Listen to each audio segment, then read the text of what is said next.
Do you see this beautiful young lady? This is Miss Candace of the wealthy Verlicourt family, mentioned in romance novels. Her life has been nothing but dark and gloomy, her parents deceased, and her fiancé a playboy, deceiving her with one girl after another. Because she loves him so much, she endures it all in silence. One day, she suddenly recalled some memories of her past life, only to discover that her previous life wasn't blissful or beautiful either. From then on, she felt as if she had awakened, becoming a stronger and more decisive person. According to the storyline, she will eventually return to the playboy who treated her so poorly and live a happy life. Unwilling to let her life end meaninglessly, Candace is determined to change the storyline. Will Miss Candace be able to take control of her own destiny, or will she continue to be trapped in that miserable life? Let's follow the story together and find out. Inside the magnificent castle, banquet tables were neatly arranged, and guests chatted merrily, creating a lively atmosphere. A girl addressed the Duke. "Earl Rye, Miss Candace has arrived." Hearing this, he glanced over. He then walked up to her and said irritably, "Didn't I tell you not to follow me?" Miss Candace was stunned, and a question popped into her mind. If you found out you were the female lead in a sadomasochistic romance novel, what would you do? "I'd slap that jerk and leave him," she thought, and as a woman of action, she slapped Earl Rye hard across the face. Trying to suppress his fury, he asked her again, "What do you think you're doing?" She glared at him hatefully, her hands clenched tightly, muttering under her breath, "My hand hurts, his face is so thick." Then, she pulled out a handkerchief to wipe her hand and made a suggestion, "Let's call off the engagement." She remained firm in her initial thought, thinking, "I can't stand this abuse. Whoever likes being the protagonist of a sadomasochistic romance novel can have it. I'm out." The next moment, she boldly threw the handkerchief onto Rye's face as an insult. "I've had enough." Unexpectedly, she flipped him the bird and emphasized every word. "Rotten cucumber. The male lead in my life will be chosen by me." Let's rewind to an hour earlier. In the desolate garden of the castle, a young couple was engaged in some scandalous behavior in public. The young man pressed his face against her body without hesitation. The two of them were engaged in overly intimate and affectionate actions. The young lady trembled all over, her face flushed crimson, and she covered her mouth with her hand to stifle any strange sounds. "Earl Rye," he looked up at her blankly and said, "Don't cover it. I like hearing your voice." The young lady wrapped her arms around the Earl and said coyly, "Earl Rye, you're so bad." He smirked and replied, "Don't you like me being bad? Let me love you," he said, and then did something unspeakable. A while later, Earl Rye lay exhausted on his mistress's lap. The young lady asked him with feigned understanding, "Your wedding is in 2 days, yet you're spending your energy here. Aren't you worried you won't be able to satisfy the Countess's needs on your wedding night?" The Earl bluntly insulted his fiancée in front of another woman. "Don't mention that boring person. Don't think I can't satisfy her. Even if she wanted it, I wouldn't touch her. She just cries. Talking about her is as annoying as a leech." As he spoke, he abruptly stood up and straightened his clothes. The woman asked in surprise, "Are you leaving already?" "How romantic." Earl Rye leaned down and gave her a passionate kiss on the forehead, then said tenderly, "I'll come see you in a few days. Wait for me." As he turned to leave, he suddenly saw Miss Candace and her attendant, Sano, standing right in front of him. Seeing her fiancé being intimate with another woman, she was heartbroken and speechless. Meanwhile, Earl Rye began lamenting inwardly. "Here we go again, what a bother." He glanced at her with an impassive expression. Then he walked up to her and scolded her with feigned anger. "Now you're eavesdropping?" Miss Candace could only endure it, lowering her head and sobbing. She wiped away the tears streaming down her face and tried to explain,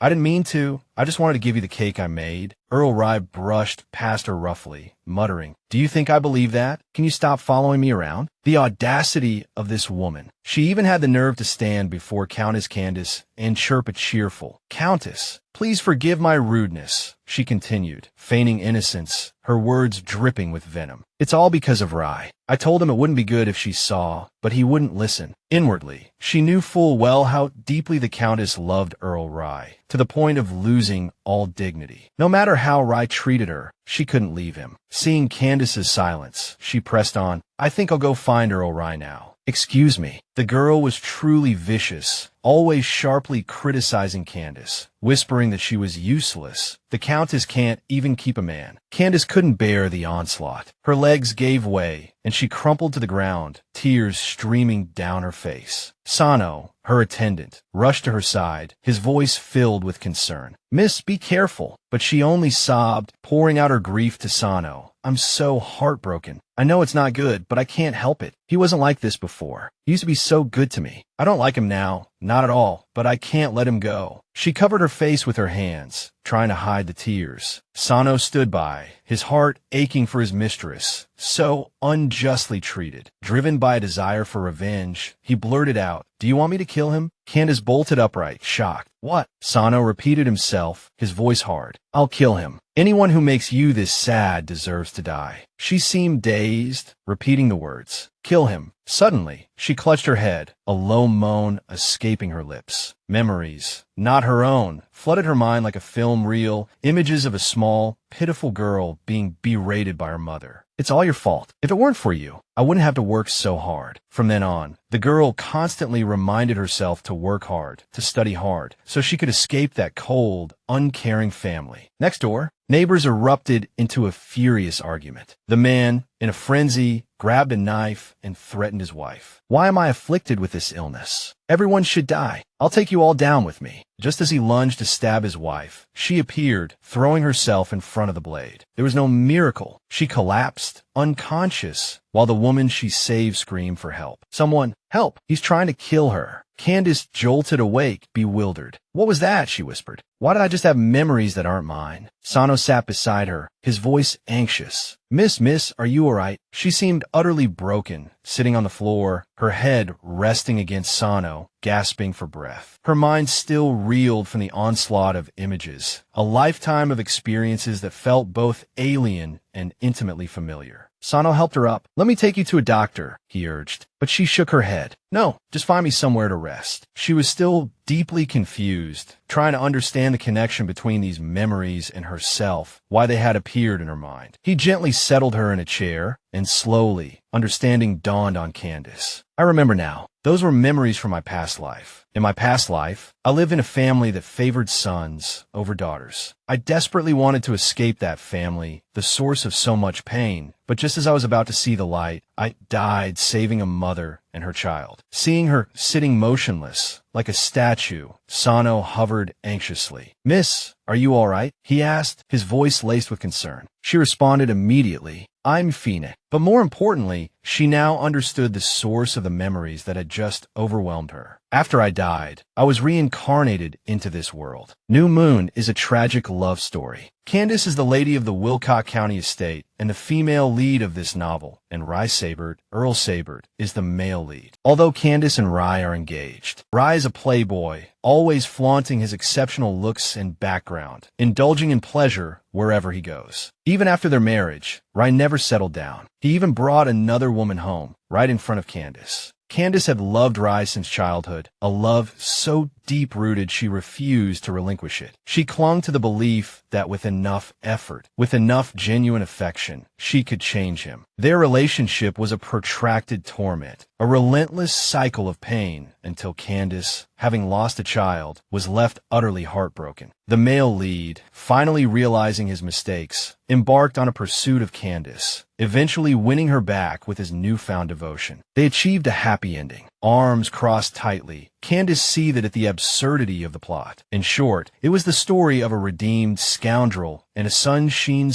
physically and emotionally abused female lead. Sano, bewildered by Miss Candace's expression, forced a smile to mask his own discomfort. "It's over." My image suddenly. She paused, trying to recall. Did Sano even appear in the novel? She scrutinized him, assessing him from head to toe. "He's the one I picked up a few years ago, 2 years ago. He passed the test and became my personal guard. Loyal to his master, and quite handsome too. Why is the male lead that rotten cucumber, Rye? And why do I have to play out this tragic love story with him? No way." She abruptly stood, her resolve hardening. "I have to change the script. 6 months ago, I lost the parents who loved me most. So the next act is about an orphan leading the entire Verlicourt family into a marriage with the Rye family." She seemed utterly transformed, a girl forged in steel, no longer the soft, vulnerable creature she once was. Let's go deal with the trash, she told herself silently. Her past life had been arduous. Having finally been reborn into a wealthy family, she wouldn't let anyone steal her happiness. Scoundrels, unrequited love, they could all go to hell. She was young, beautiful, and rich now. So, of course, she had to enjoy life. Back in the present, after demanding Earl Rye break off their engagement, Miss Candace swiftly turned to leave. "You jerk," she spat, then ran. "I'm afraid this scumbag will unexpectedly hit me." He caught her hand, yanking her back. "You want to break off our engagement?" he roared. Candace winced, her disgust evident. "Let go," she demanded. Outwardly strong, inwardly she fretted. Damn it, is he really going to hit me? His grip tightened. "Answer me," he urged. Knowing she was no match for his strength, she called for her bodyguard. "Sano." A hand shot out, seizing Rye's wrist. "Earl Rye," Sano stated firmly. "Miss Candace has asked you to let go." Rye snarled, his voice dripping with contempt. "Get off me. You're just a servant. How dare you interfere in your master's affairs?" Sano's reply was smooth.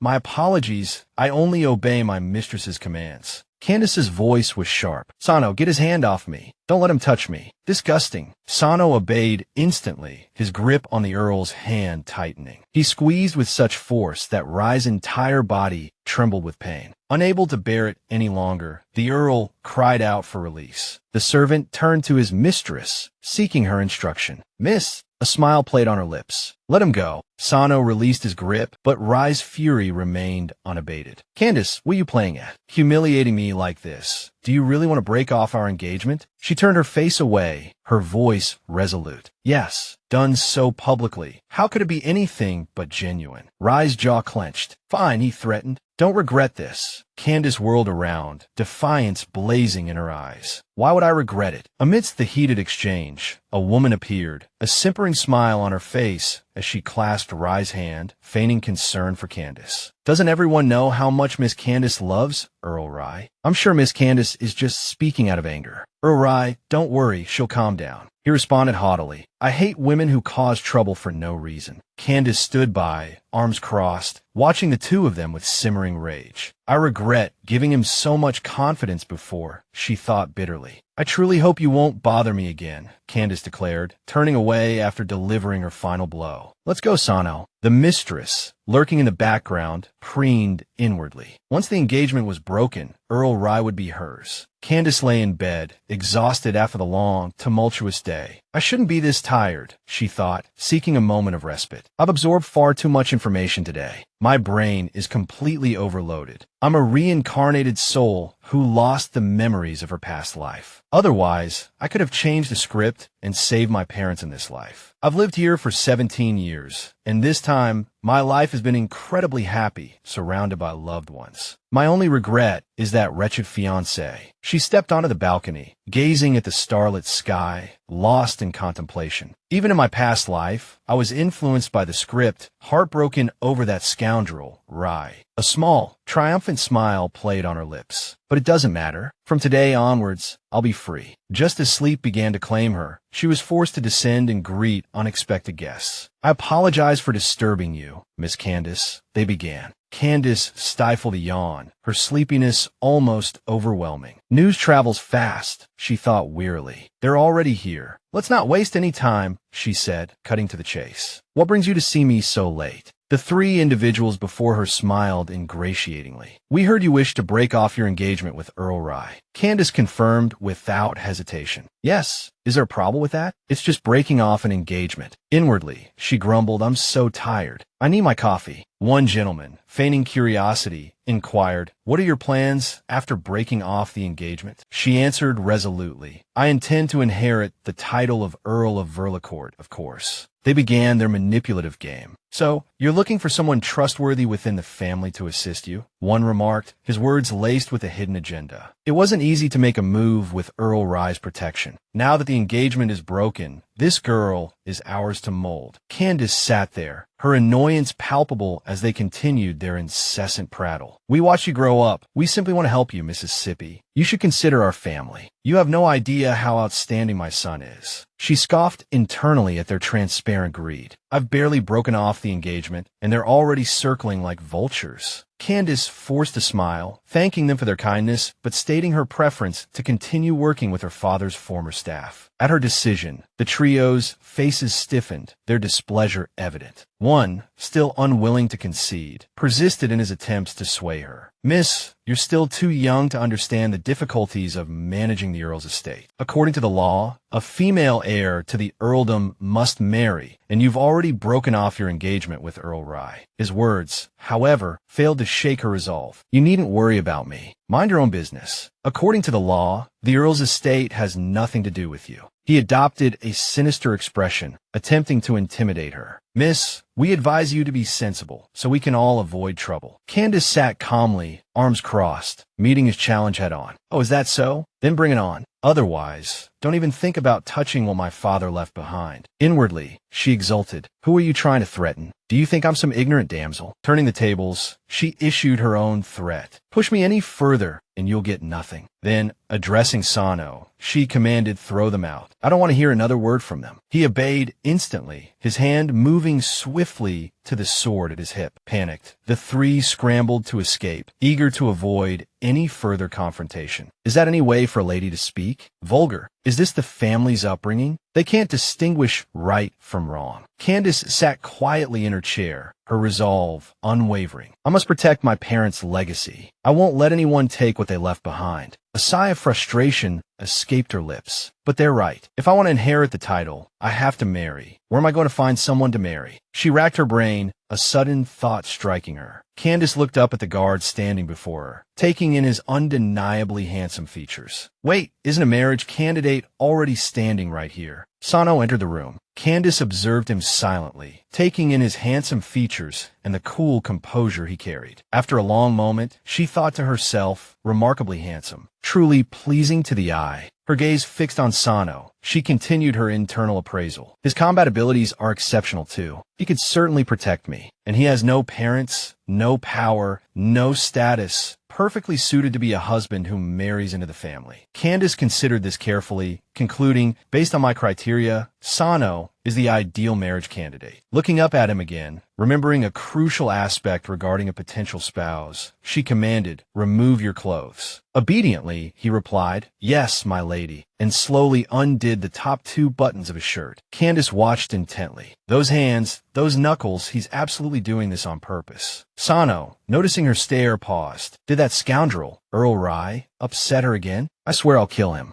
Candace urged him to continue, a thrill coursing through her. A beautiful man undressing. The scene was perfect. Sano's upper body was now fully exposed. Candace's nose started to bleed from excitement. Damn it. She quickly grabbed a towel to wipe it, mortified. "Oh no, not a nosebleed now. Wipe it quickly." Sano, witnessing this, asked with concern, "My lady, are you all right?" Candace, catching sight of his abdominal muscles, her eyes lit up. "Don't come near me. I am practically hemorrhaging." He approached her, handkerchief in hand. "Allow me, my lady. Let me help you with that," he said softly. "I apologize." As Sano gently wiped her face, Candace's inner voice exclaimed, "Handsome, gentle, loyal, the perfect husband." Once finished, he stood beside her, ramrod straight. "It's clean now, my lady." Candace looked at him, thinking, "I never experienced love in my past life, and this life has been nothing but scoundrels. But this is what I deserve." After a moment of contemplation, she said, "Sano, put your clothes back on for now." He obeyed. "Yes, my lady." As he bent to retrieve his shirt, Candace couldn't help but admire the view. "Oh my, what magnificent abs." She continued, "Sit on the sofa opposite me." Sano hesitated. This was against protocol. She spoke firmly, "Sit. I have something to tell you." Heeding her words, he sat across from her. "Yes, my lady." Candace spoke directly. "I want to marry you." He was stunned. "What?" She repeated. "I said, I want to marry you." Sano was worried. Surely, his lady was jesting. She was often playful. Seeing him remain motionless for a long moment, she prompted, "Can you at least react?" He replied, "My lady, as long as you're happy." His compliant attitude made her wonder if he was humoring her, but his serious expression suggested he believed her jest. Sano is too by the book, Candace thought. "I need a different approach." She explained, "The truth is, because I've inherited the title, I need a spouse. But if I choose someone else, I fear they'll covet my assets. I only trust you." Sano stood up and replied respectfully, "It would be my honor to ease your burden, my lady." That night, he was permitted into her bedroom. Having removed his shirt, he approached the bed. "As long as it pleases you, my lady, I'm willing to do anything." He took her hand, his voice gentle. "Do you like this?" Candace blushed. The way he called her my lady was so tender. Sano moved closer, reassuring her. "Don't worry." The next morning, she woke with a start, crying out in pain. Ouch! She sat up and slapped herself. Try to wake up properly. That dream was shameless. I shouldn't be looking at such stimulating things. Before she could go back to sleep, a maid entered. "My lady, Earl Rye is here." Candace crossed her arms. "Speak of the devil. I recall he never sought me out after his family's troubles.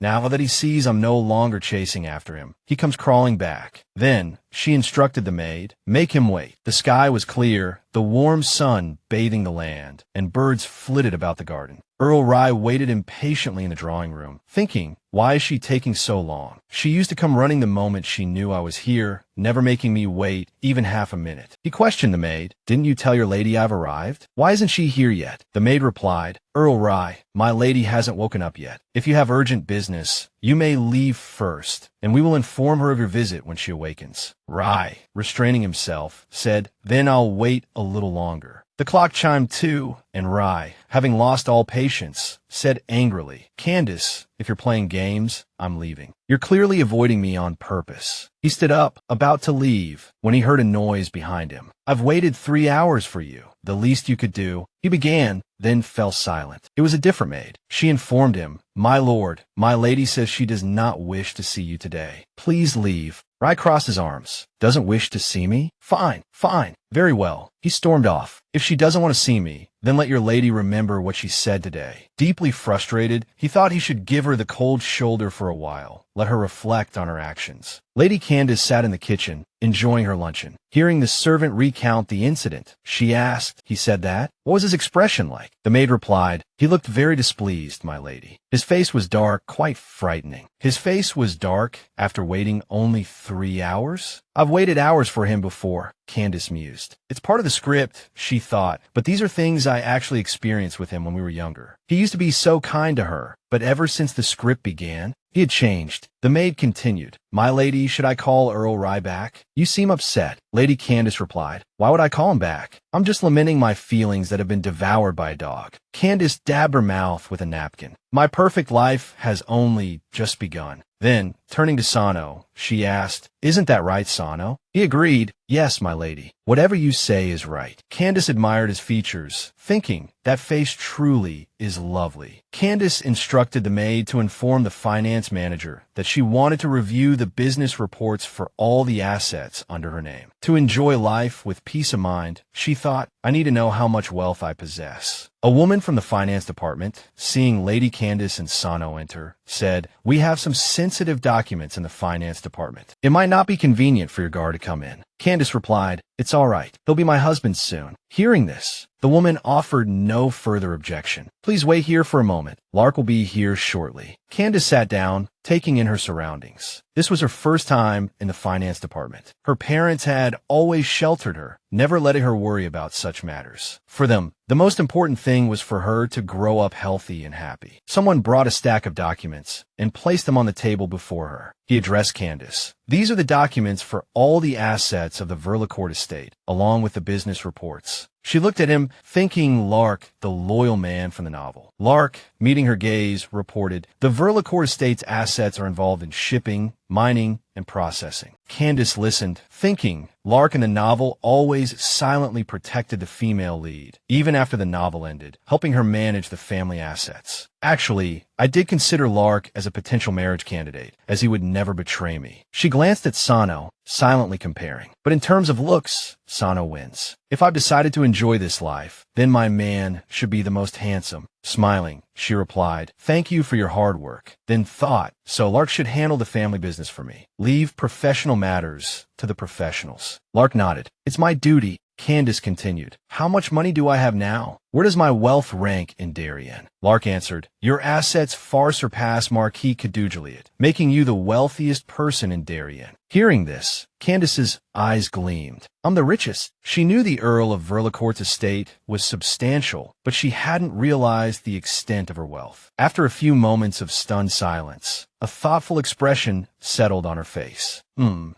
the novel, that scumbag eventually used the female lead's assets to start a business in the Empire, but this time, she mused, this money is purely for my enjoyment. She looked at Lark. I will entrust my future enterprises to you. Lark bowed his head respectfully. Thank you for your trust, my lady. He felt as though he'd aged a decade overnight. Then he asked, my lady, have you decided to marry your guard? Candace answered firmly, yes. To preserve the Verlicourt family, I need to marry someone to inherit the title. Sano is the best candidate I've chosen. He's as trustworthy as you are. Lark offered his support. As long as you've thought it through, leave the rest to me. She continued, all right, I'm fine now. I won't disturb your work any further. Lark escorted her out. Take care, my lady. As she walked outside with Sano, Candace thought to herself, what a nice little nest egg. She decided her next step was to inherit the title as soon as possible. Then she told him, Sano, let's go. I'll take you to buy some clothes. As my fiancé, you can't wear a guard's uniform. He seemed a little taken aback. My lady, are you really going to marry me? As the two boarded the carriage, preparing to leave, Sano asked Candace again, my lady, are you really going to marry me? She countered with a question of her own. Do you not want to marry me? He voiced his concerns. It's just, I'm only an ordinary guard. You should find someone more suitable. Otherwise, it won't be good for your reputation. Resting her chin in her hand, she gazed out the window. I don't care about your status. I need someone I can trust. She thought to herself, look at me, just look at me. From this angle, I'm truly beautiful. Aloud, she continued, besides, in all of Darien, the only person suitable for me to marry is that scumbag, Rai. No one else is worthy of me. And who knows? You lost your memory due to your injuries when I saved you years ago. You might be a prince from some other country. She stared at him, making him slightly uncomfortable. He thought to himself, I can't resist such a humble beauty. She encouraged him, saying he shouldn't underestimate himself. Candace leaned forward and lifted his chin. From now on, you are my husband. You represent me. Her gaze held his. If you constantly belittle yourself, it will affect my reputation. Sano was momentarily speechless, unsure how to respond. Then he replied respectfully, yes, my lady. From now on, I won't. She interrupted him. Stop calling me my lady. Call me Candace. He stammered, Candace. She settled back in her seat opposite him. Don't get it wrong again. Meanwhile, she thought to herself, getting closer. If I can't win you over, I'll eat my hat. When they arrived, he helped her out of the carriage. She looked at him and smiled, thanking her fiancé. He blushed, saying, you don't have to be so polite. Candace took his hand. Let's go. She asked him with a smile, what's wrong? Sano, feeling a little shy, replied, in nothing. The two walked side by side. She thought to herself, he's adorable, regardless. With a face like that, feigning innocence is enough to make anyone's heart flutter. They entered a shop, where 2 rows of staff greeted them respectfully. Welcome, esteemed customers. A woman stepped forward with an enthusiastic greeting. Lady Verlicourt, welcome. Candace replied, Madame Apney, hello. Then she introduced Sano. This is my fiancé. I'd like to choose some things for him. Certainly, Madame Apney said. Please come in. Watching Candace and Sano walk in together to choose clothes, she thought to herself, it seems the news last night was true. Countess Verlicourt and Earl Rai have broken off their engagement. The two sat in the waiting room. Candace was enjoying some refreshments when someone called to her, Lady Verlicourt. Madame Apney gestured toward the display. These are the latest styles. See if any suit your taste. Candace looked at Sano. Go on, she said. See if you like anything. He simply replied, anything is fine. Hearing this, she stood up and suggested, then let me choose for you. Sano didn't refuse. As Candace picked out clothes, she remarked, you have a great physique and you're handsome. Anything will look good on you. Seeing her smile, he thought, the lady seems much happier now. This is good. If only she could be this happy every day. Then he agreed to try on the clothes. All right, I'll try them on. He donned an elegant outfit. Candace's eyes lit up when she saw him. You look fantastic, she exclaimed. He went on to try another outfit, and she continued to shower him with compliments. Splendid, she declared. In the next outfit, he looked like a prince. Candace, thrilled, said, we'll take it. Then, she instructed the staff, no need to try on the rest. Have them all delivered to the Verlicourt estate. Turning to Sano, she said, it looks wonderful. Keep it on. The two of them walked out together, and Madame Apney saw them off. Safe travels, my lady, she said.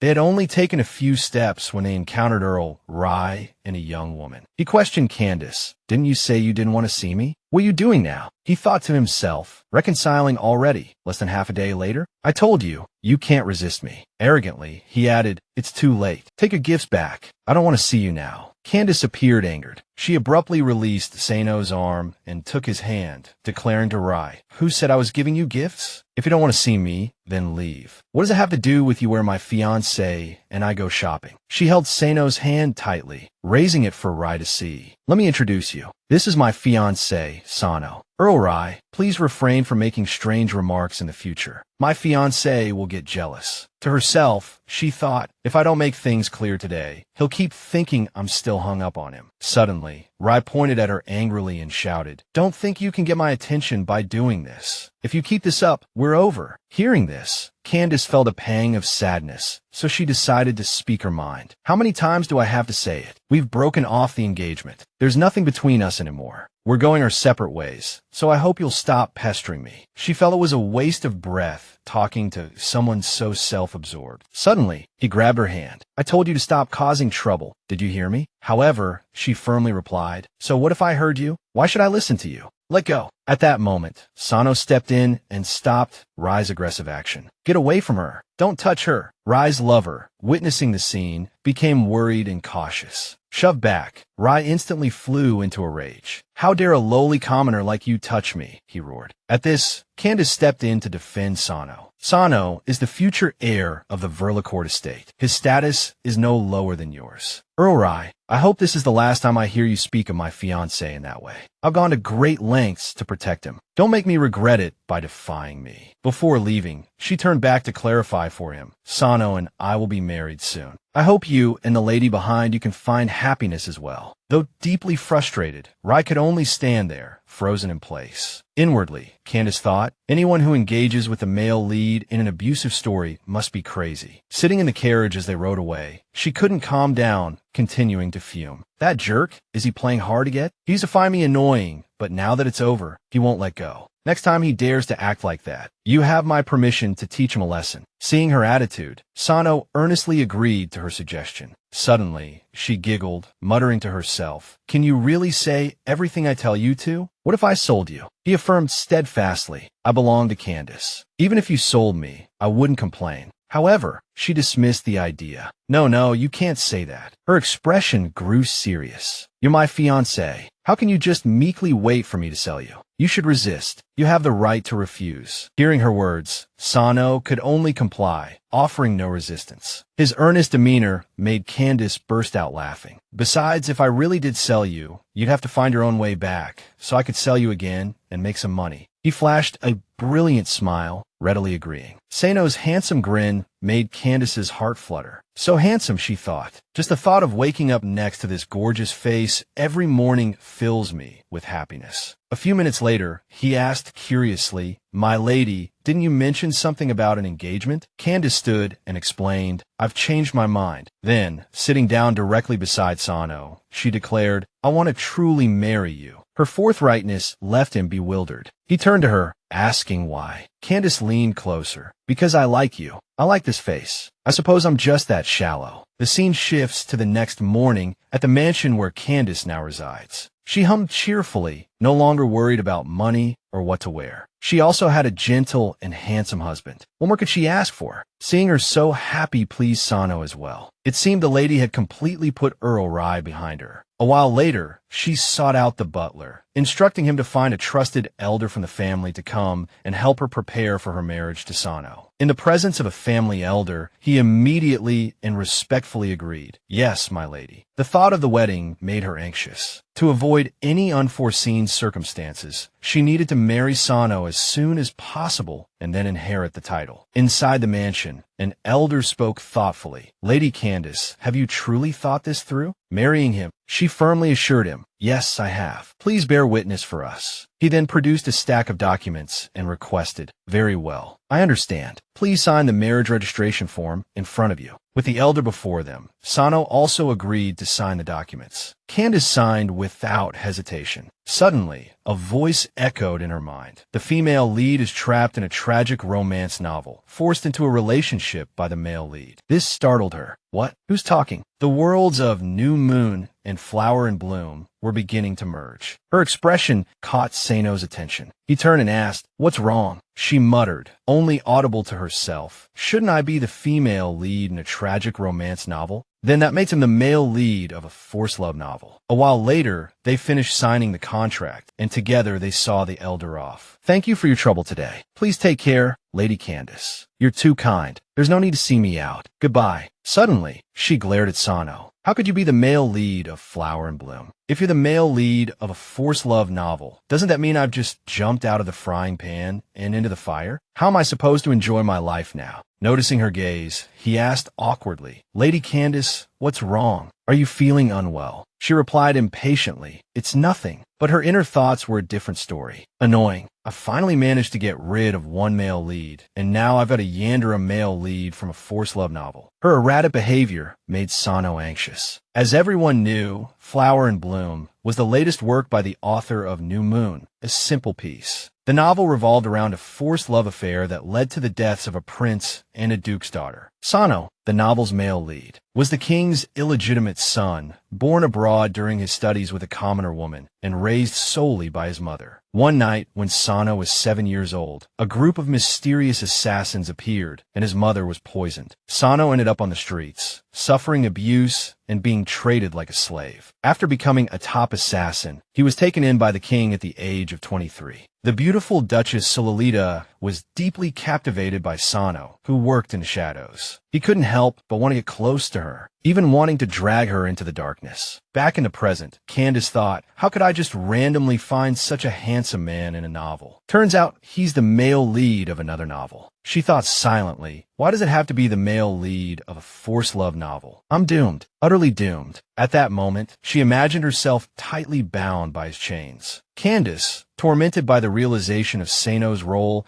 as the male lead in a tragic romance novel, began to scream. I don't want to hate the protagonist of a forced love story. Seeing her panic, Sano asked if she was all right, but was met with silence. Have I upset you, my lady? He reached out to touch her, but she flinched away. Will he try to strangle me? She thought, her mind racing with the tropes of the genre. That's what the male leads in these stories do. His surprise at her unexpected reaction was evident. Is my lady refusing my touch? Immediately, and with genuine remorse, he knelt. My lady, you needn't be distressed. If you regret our engagement, we can go to the elders right now and have it annulled. His kindness startled her. In that moment, Candace threw herself into his arms. Sano, you're too kind. How could I forget? Sano is so gentle and considerate now, not like the dark protagonist of that novel. The scene was undeniably romantic. She spoke with newfound conviction. I don't regret it. I was just thinking about some other unpleasant things, so I was in a bad mood. I believe the Sano of now wouldn't do anything to hurt me. Hearing this, he calmly asked, Is there anything I can do for you? Candace shook her head. No, you're perfect just the way you are. There's still a few years before the plot of that story begins, even if you're influenced by it. If I sense anything is wrong, I'll run. Suddenly, Candace grasped his hand, her voice overflowing with affection. You must always live in the light. I like you this way. Sano grinned in agreement. Candace seemed unable to resist his captivating smile. So handsome, but then again, without that kind of beauty, how could he play the role of a domineering lover? The heroine would have run away long ago. She suddenly pushed him down, a move he clearly didn't anticipate. Her intentions clear, Candace spoke. Call my name. They drew closer, the air thick with intimacy. Candace's face was flushed with emotion. This is so exciting. I want to keep playing, she whispered. Tonight is our first night. Caught up in the moment, Candace grew bolder, starting to undress Sano herself. Last night, she could only watch, but tonight, she could finally touch him. Suddenly, he gently caught her hands, stopping her. No. Hearing this, she pouted. What do you mean, no? When I say yes, it means yes. We're legally married now. You can't go against a woman's wishes, you know. If you stop me again,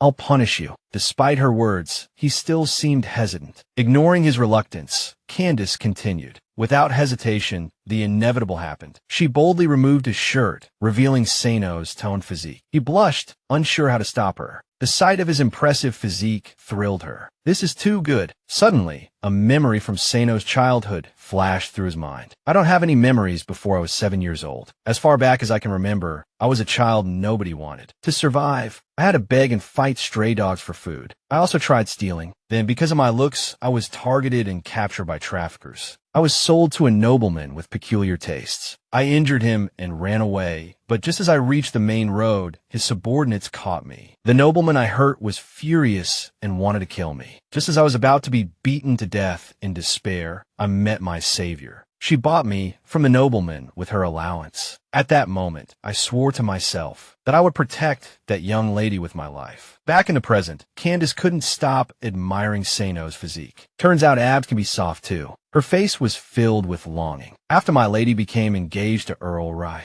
she changed. She chased after Earl Rye, becoming increasingly sad and melancholic. But now, my lady has returned to her carefree self. Suddenly, he interrupted her reverie. Candace, you're drooling. He's mocking me. He quickly denied it. No, I'm just happy to see the young lady like this. How do I look now? Sano thought, happy and carefree, not crying or heartbroken over Earl Rye. Hearing these sincere words, she was delighted. From now on, I'll never cry or be heartbroken over anyone again. With Sano by my side, who cares about that scumbag? After a moment, he shyly stood up and took her hand, but she pushed him down again. We're legally married now, so a little touch is nothing. Besides, tonight is our wedding night. I'll be touching you all over later. At that moment, Sano curiously asked, didn't you say you wanted to inherit the title first? If we do it tonight, it won't be convenient to go to the capital tomorrow. Candace suddenly remembered that important matter and was startled. Beauty was distracting. She almost forgot the main point. After all, she finally decided to let Sano off the hook. All right, I'll let you off the hook this time. He sincerely thanked her for this, but she reminded him, you still have to sleep with me tonight. This situation made him extremely uncomfortable. The atmosphere gradually became silent. He can't escape my grasp. I must have him. That night, Sano was more bewildered than ever, having to sleep with Lady Candace. Before long, morning arrived. He seemed to have not closed his eyes all night. Finally, dawn broke. Lady Candace showed no wariness towards him. Did she not see him as a man? Or should things continue like this? Once a person's ambition is cultivated and grows, it can no longer be controlled. Inside the Grand Hotel, Candace walked in with a joyful expression, holding the inheritance documents. She said excitedly, oh my goodness, I can finally relax. Quickly, call me Countess Verlicourt. Sano didn't hesitate and immediately knelt respectfully before her. I swear to protect you with my life forever. However, she quickly helped him up. No need to be so formal. It's embarrassing. Candace turned to the maid. Help me keep this document safe. When I return, I'll use it to slap those relatives in the face. Let's see who dares to covet my inheritance. Whoever touches my inheritance dies. Out of curiosity, Sano asked Candace if she wanted them dead, saying he could quietly kill them. Candace suddenly laughed and advised, no, it's not that serious. And Sano, you can't just say whatever you want. If I make a mistake, you should correct me, not just listen to me. He retorted in confusion. How could you make a mistake? Suddenly, her demeanor turned cold, making him notice. After a few seconds, he gently corrected himself. I'll try. That was the correct way. Since they had made the effort to come here, she suggested, let's go out for a walk. It's rare to come to the capital. We should have fun for a few days before going back. Meanwhile, the maid also wanted to go along, but she was bluntly refused. You don't have to follow us today. We're going on a private date. If you want to go out, take 2 guards with you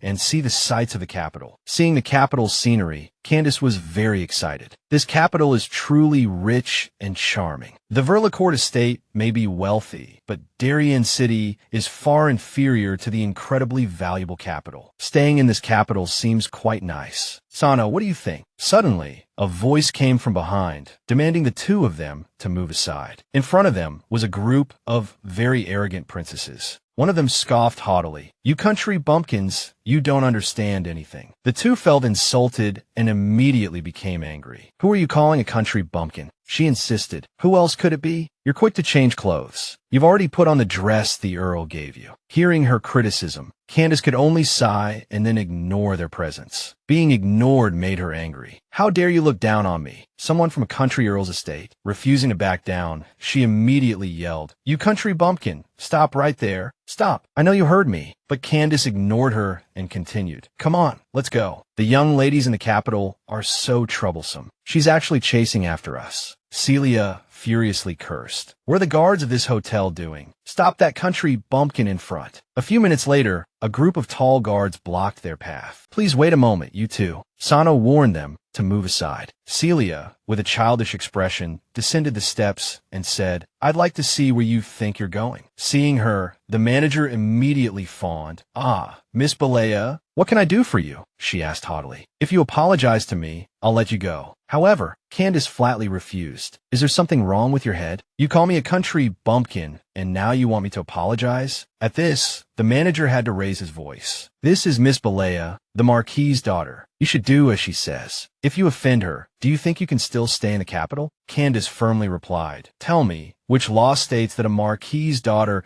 can order others around as she pleases? This damned capital is full of people who look down on others. Then, she demanded of the hotel staff, since you can't afford to offend the Marquis's daughter, then go and process the checkout for those two across the way. But if they were to check out now, after booking the top floor for 5 days, the hotel would suffer a huge loss. Candace suddenly turned to her and asked, You're the Marquis's daughter, Beatrice? So what exactly do you want? What kind of side character are you, running into this novel to bully the protagonist? She said arrogantly, Are you scared now? I'm the Marquis's daughter, Beatrice. Celia Beatrice. You're a country bumpkin, so it's normal you wouldn't know me. Kneel and apologize now, and maybe I'll consider giving you a way out. Candace thought for a moment and replied, Isn't that the name of a servant in the Velvet Earl's household? Besides that person, there's no other character named Celia in the novel. Humiliated, she flew into a rage. What? You dare say my name is a servant's name? Who gave you the guts to speak to me so rudely? I'm just stating the facts. You're the one who came here to bully me, an innocent passerby. Celia continued to rant. So what if the insignificant Velvet Earl's household bullied you? With your sharp tongue, no wonder Earl Rye didn't want you. Hearing the familiar name, Candace was startled. Earl Rye? Rye? You know him? I knew it. It's because of that lingering ghost. Why can't I escape his awful plot? Who would have thought Rye had connections in the capital too? And what is this insignificant Velvet Earl's household? The taxes my family pays in a year are enough to support the people of the capital. I don't want to waste my breath on people who waste my time. You losers, get out of my way. I heard you're just another romantic debt caused by that guy. Don't provoke me. I don't want anything to do with you anymore. Stop clinging to this stupid melodrama. With that, the two of them turned to leave, despite her shouting, What romantic debt? How dare you say I can't leave? Stop them. The guards, under orders, had no choice but to block their way. The Marquis's daughter orders you all to stop. The situation was chaotic, but she still ignored them and continued to walk out of the hotel. Just then, the guards moved, so Sano had to protect her. My new clothes that Miss bought me are ruined. Candace worriedly asked Sano, Are you all right? Clothes aren't important, you are. If you were hurt, I would never forgive them. Besides, my man is so handsome, with such a nice waist, and now others have seen it. How embarrassing. Sano's anger reached its peak, a powerful aura surrounding him. You dare use weapons against Miss Candace. Struck by his aura, they were instantly dazzled. Standing beside him, Candace muttered under her breath, This wind, it doesn't feel like magic, but this novel never mentioned magic existing in this world. Wait, Force Love novels only have a basic outline. Could this world be configured with magic? Suddenly, a voice rang out, stopping everyone in their tracks. Stop this, all of you at once. Hearing the voice, Candace and Sano snapped back to reality, realizing with astonishment that they had encountered Lady Surya of the Duke's house. Celia rushed in, complaining, Sister Surya, this country bumpkin is slandering me. Hearing the name, Candace instantly recognized her. The female lead of the Force Love novel was actually here. Sano, she thought, panicked. The male lead, can he resist the novel's control? What if he's still drawn to Surya? Sano, the female lead is right here. Where are you looking? Surya spoke up. I heard about this on my way here. Celia, I know you're not a bad person. How could you bully someone like this on the street? This isn't like you. Lady Surya, you don't know how arrogant this woman is. Celia retorted. Celia, have you forgotten your aunt's teachings? Candace witnessed all of this, utterly bewildered. Did the female lead of the Force Love novel know Celia? Was it because the worlds of the two novels had merged? Then Surya spoke, her voice laced with disapproval. Countess, she said, addressing Candace, as a noble in the imperial capital, how could you bully a commoner so cruelly? This is outrageous. You should all bow to this lady and beg for her forgiveness. Beg for our forgiveness. Candace firmly refused. There's no need. I know that even if you apologize, you'll still look down on us country folk. Besides, I'm not afraid of a countess. Our Darien city is is still better. Even if there are a few bad apples, they can't ruin our mood. Celia, looking somewhat disgruntled, retorted, "You've lost your noble status, I see. You must have had your engagement broken off and been kicked out. So you left your hometown and ran to the capital." "Celia, don't say that," Surya interjected. At this moment, Candace felt compelled to tell them the truth. "I'm not an earl's daughter. I'm Candace Verlicourt, and I've received my inheritance letter. I'm now the Countess Verlicourt, waiting for Thursday's official ceremony." "Lady Celia, do you still need to force someone like me to apologize to you?" Celia was stunned. "How is that possible?" she stammered. "What nonsense are you talking about? And I've never heard of such a thing." But everything came to a halt as Surya spoke. "Well, it's your fault. Apologize properly." Seeing Celia's hesitation, she raised her voice, demanding compliance. Left with no choice, Celia bowed her head and apologized. "Countess Verlicourt, Celia apologizes for her previous rudeness." At that moment,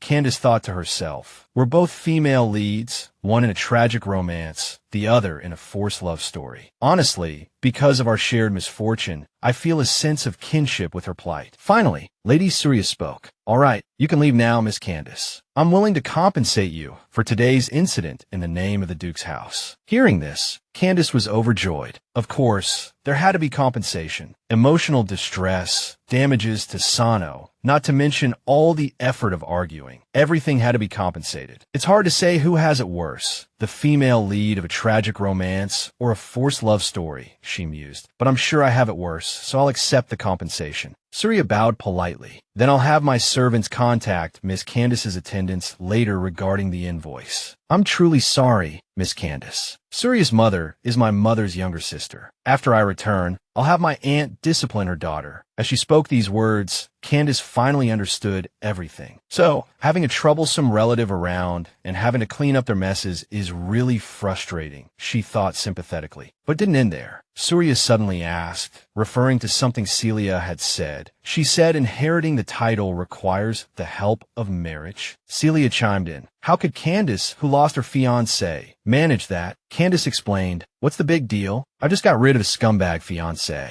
Of course, I'm going to marry someone better. This is my perfect husband of my own choosing, tall and handsome, and everyone here is looking." She winked as she spoke. "A husband should be your own choice," Candace declared, her voice ringing with newfound conviction. "Not some philanderer who's been with countless women and has nothing to offer but a pretty face, cowardice, and irresponsibility. I only regret not waking up sooner, not breaking off the engagement earlier. Besides," she continued, a playful lilt entering her voice, "think about it. Someone who has silently guarded you since childhood, completely devoted to you, body and soul, eternally loyal, handsome and dependable, with a narrow waist, long legs, 8-pack abs, someone who even blushes in your presence. Wouldn't that move you?" Lady Surya, taken aback by Candace's passionate outburst, could only murmur, "Ah, that makes a lot of sense." Suddenly, a thought struck Candace, a flicker of unease in her eyes. "Wait," she said, a frown creasing her brow. "Something's not right. Haven't I become the villainous supporting character in a forced love novel, fighting with the female lead over the male lead?" she mused aloud. Even though the novel only had a brief introduction, she continued, her thoughts racing. "If you ignore the forced romance aspect, it seems like the right path to redemption. Grasping the light that falls into your hands, finding healing, it's something you wouldn't want to let go of. If this is a destined plotline," she whispered, a shiver running down her spine, "I really do feel like a wicked villain trying to break them apart. This world seems normal at first glance, but it's actually a fusion of two novel worlds. But the novel's plot hasn't happened yet, right?" Behind her, a figure emerged, casting a long shadow. Lost in her thoughts, Candace's face paled. "It hasn't happened, and it won't happen in the future," she muttered to herself, trying to shake off her anxieties. "You can't start getting paranoid because of these strange worries." A handsome, silver-haired man approached them. He tilted his head, a gentle smile gracing his lips, and called out Surya. Seeing him, Surya asked, "Alan, what are you doing here?" He immediately walked towards her, replying, "I saw Celine outside. Has something happened again?" Candace watched their exchange, thinking to herself, this person doesn't seem like a supporting character. Alan addressed Surya with concern. "I came as soon as I heard you were here. Are you all right?" She reassured him, "Don't worry, I'm fine." Alan continued, "As long as Susie is okay. I'll take everyone home later," he said. "We still need to go to Marquis Billy's estate to hear Surya's defense." Surya responded, "What are you talking about? This time I also want to understand why that girl was giving Miss Candace a hard time. All right, come with me." Then, turning to Candace, Surya said, "By the way, let me introduce you. This is Countess Verlicourt from Darien City, and this is her fiancé, Sano, who came with her." Alan offered a gentle smile and said, "Countess Verlicourt, it's a pleasure to meet you. I'm Alan from Konyoman. Surya and I grew up together." Hearing his introduction, Candace fell into deep thought. Konyoman was the territory of Grand Duke Daogang, and also his surname. Although his status was noble, he seemed very approachable. Surya spoke up, "Miss Candace, we won't disturb your enjoyment any longer. Right next to this hotel is the capital's most bustling street. The capital's specialty blueberry cheese is quite delicious. I hope you fall in love with this city too." Candace replied, "All right, I'll give it a try. Don't worry, I won't let one small incident ruin my whole day." "You must come to our Darien City sometime," Surya said, turning to leave. Candace smiled and bid them farewell. After all, she thought to herself, Surya really is a good person. Those who could become female leads are always outstanding, myself included. Resting her chin in her hand, she fell into contemplation. Weren't they a little too intimate just now? Is it because they grew up together? Speaking of which, Rai and I also grew up together. Stop. Don't think about that jerk of an ex-fiancé.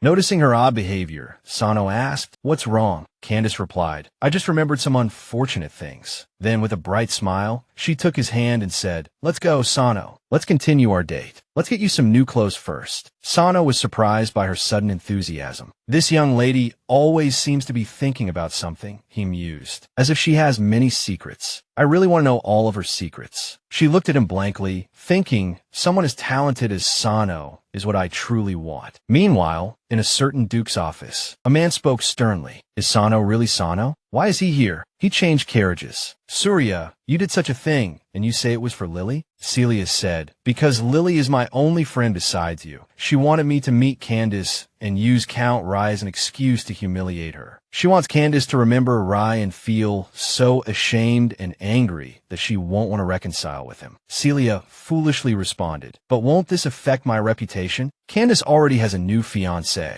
Why is Lily still bothering with her?" Celia replied, "So what? This just proves how charming Count Rai is." Hearing this, Surya thought, what kind of person is this Count Rai? Is he some breathtakingly handsome man? Alan interjected, "How can someone entangled with so many women be considered charming? The Hedo Empire never encourages gentlemen to flaunt their charm by using women. Shouldn't one always pursue the girl they truly love?" Celia laughed, covering her mouth with her fan. "Like you, right? You've only ever held hands with Surya since you were little. Besides, I've known you since we were children, but you only tell others that Surya is your childhood friend, completely ignoring me." Alan blushed, shyly replying, "You are Surya's sister, so you are also my sister. But Surya is not my sister." Surya, her face flushed crimson, said, "All right, stop it." With that, she turned her face to look out the window. Alan thought, it seems Surya doesn't object. Meanwhile, Surya thought, what was that about seeing Sano today? That gust of wind from Sano, could it have been magic? Many people saw that strange wind. But how could he know magic, Alan? The scene shifted to Candace's manor at night. She was sound asleep. Suddenly, she woke up with a start. Something happened to Alan. Senna, just emerging from the bathroom, asked her, "Miss, you're awake? You were so tired you fell asleep without dinner. Shall I get you something to eat?" She replied, "No, I'll eat later." Then she thought, possessing such outstanding looks, a distinguished family background, and an approachable personality, Surya and the female lead, Surya, are childhood friends. He wants to protect her so much. All the characteristics Alan possesses confirm that in this world of forced love stories, his true identity is the one who tears them apart. At that moment, the image of Sano pulling Surya away, leaving Alan behind, flashed through her mind. The two have feelings for each other, but they can't be together. According to Surya, she and Alan were torn apart, and, judging by their behavior during the day, it's clear they have feelings for each other, but just because the male lead went crazy, this couple was separated, and the culprit is him. Sano is like a demon, separating the two. At this moment, Sano in real life was completely oblivious to what had happened. Candace glared at him darkly. He's the one who tore apart the struggling lovers. "Don't look at me with that innocent expression." She paused abruptly, staring at his muscular, well-defined physique, thinking, is today's sleepwear also the chest-revealing style? Damn, the people in this city really know how to play. She immediately pounced on him, feeling his abs. This is too much. So handsome and cute. Are you trying to seduce me? This is truly outrageous. But if it's forced love,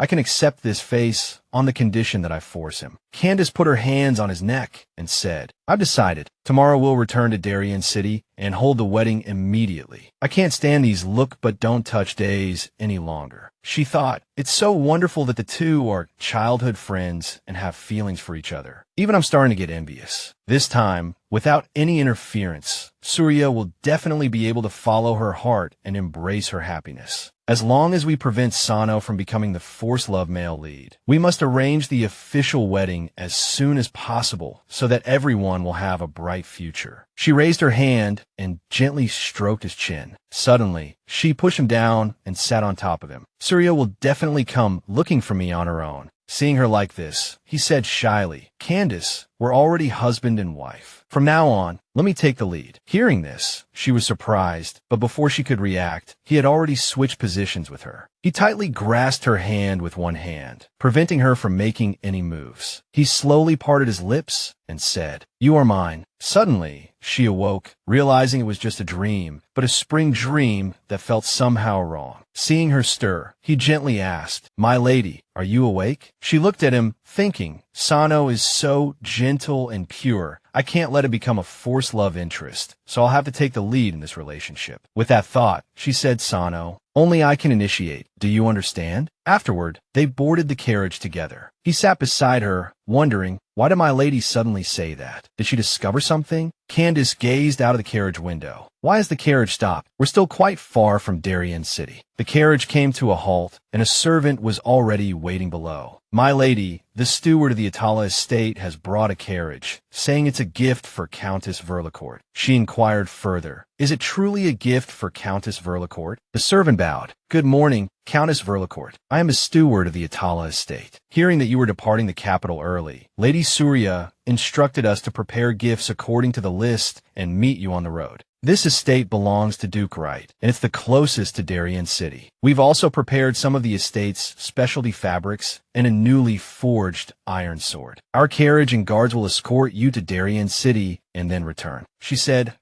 yes, these are the compensatory gifts Surya promised earlier. She thought, I assumed I left in such a hurry I'd never receive this compensation. Surya is truly a woman of her word. In any case, Candace leaned out and addressed the servants. Since that's the case, everyone must be tired. Let's handle the handover first, then rest up ahead, have a meal, and continue our journey. After a while, everyone had set up camp and a fire was prepared. Candace and Sano strolled hand in hand nearby. The mountain breeze was refreshingly pleasant. Be careful where you step. They reached a spot blooming with flowers, feeling invigorated. The wind feels different today. Speaking of wind, she suddenly looked at him. Candace asked, Sano, was that gust of wind from you? That moment, the gust of wind was definitely abnormal, emanating from him, though it quickly dissipated. Sano, you've never mentioned having this kind of ability, have you? She thought. In a world with forced love, there might be magic, but Sano has never shown any signs of it before. Could it be a problem caused by the world's unification? Hearing her question, Sano immediately and firmly denied it. No, candice. He held her hand. I don't know what that was, but I definitely haven't kept anything from you. Seeing him like this, Candace replied, No, that's not what I meant. I just meant it's good that you don't have any problems. So you don't know you have this ability either? Well, calm down. Isn't having magic a good thing? Of course, I know Sano wouldn't hide anything from me, and that's what I love most about you. If it weren't for that, I wouldn't have married you. Sano's loyalty outweighed all those superficially dazzling men. He now calmly replied, Yes. But in his heart, he thought, I've known for a long time she came to me only because of my loyalty and purity. Candace looked at him and continued, Then try again and see if you can use that magic. It's magic after all. This world truly has amazing, super exciting miracles. He still stared at her, thinking, Magic? He thought to himself. I never knew I had such power within me before, but now I seem to be able to faintly sense it. With that thought, he immediately closed his eyes and concentrated. Suddenly, beautiful streams of blue magical energy appeared around them. Candace, witnessing this, was astonished. The wind really started blowing. Magic. So there really is magic. My Sano can use magic. I've really struck gold, she said, falling into his arms. After living peacefully for so many years, life has finally become magical and wonderful. Candace said, but, Sano, you must remember this. Don't reveal your magical abilities easily. She thought, I don't know how the world of forced love views magic. Though many people probably knew before, it should be fine. We haven't reached the point where he needs to reveal his identity. Since I've discovered Sano can use magic, I still don't quite understand the situation, so we must be careful. If anyone in the capital wants to harm him, I'll never let anything happen to Sano. With that thought in mind, she stood and called his name Sano. She mused, where would I find another man as handsome, talented, and loyal as him? She lifted her hand to his face and gently pinched his cheek. Look, Candace said, now that the atmosphere is so wonderful, shouldn't we do something to take things a step further? He blushed, waving his hand shyly. My lady, he said, it's almost time for dinner. She replied reluctantly, fine, then we'll just have to wait until our wedding night. The scene shifts to a piece of paper with the following written on it. 3,000 gold coins, 5,000 silver coins, 50 strings of freshwater pearls, a specialty of the capital, and 100 sheep. 3 chests of Atala's signature fabrics, along with 3 iron swords forged at high temperatures. Produced in Atala, Candace's confidant added. All of these are considered Miss Candace's personal property. The sheep can be raised on the estate. Candace said, Sano and I are about to be married, and all of this is considered a gift from the Sewell family. Sano seems to really like weapons. She wondered where she could find a treasured sword, thinking to herself that this world hadn't yet moved past the age of cold weapons. A good, high-quality furnace steel sword wasn't easy to come by, so an extraordinary sword was even harder to find. But if Sano liked it, the person beside her, hearing her ask if she wanted a treasured sword, replied that there would be an auction in the city at the end of next month. It was said that a sword crafted by a great artisan would be displayed and auctioned. Candace said excitedly, Perfect, Sano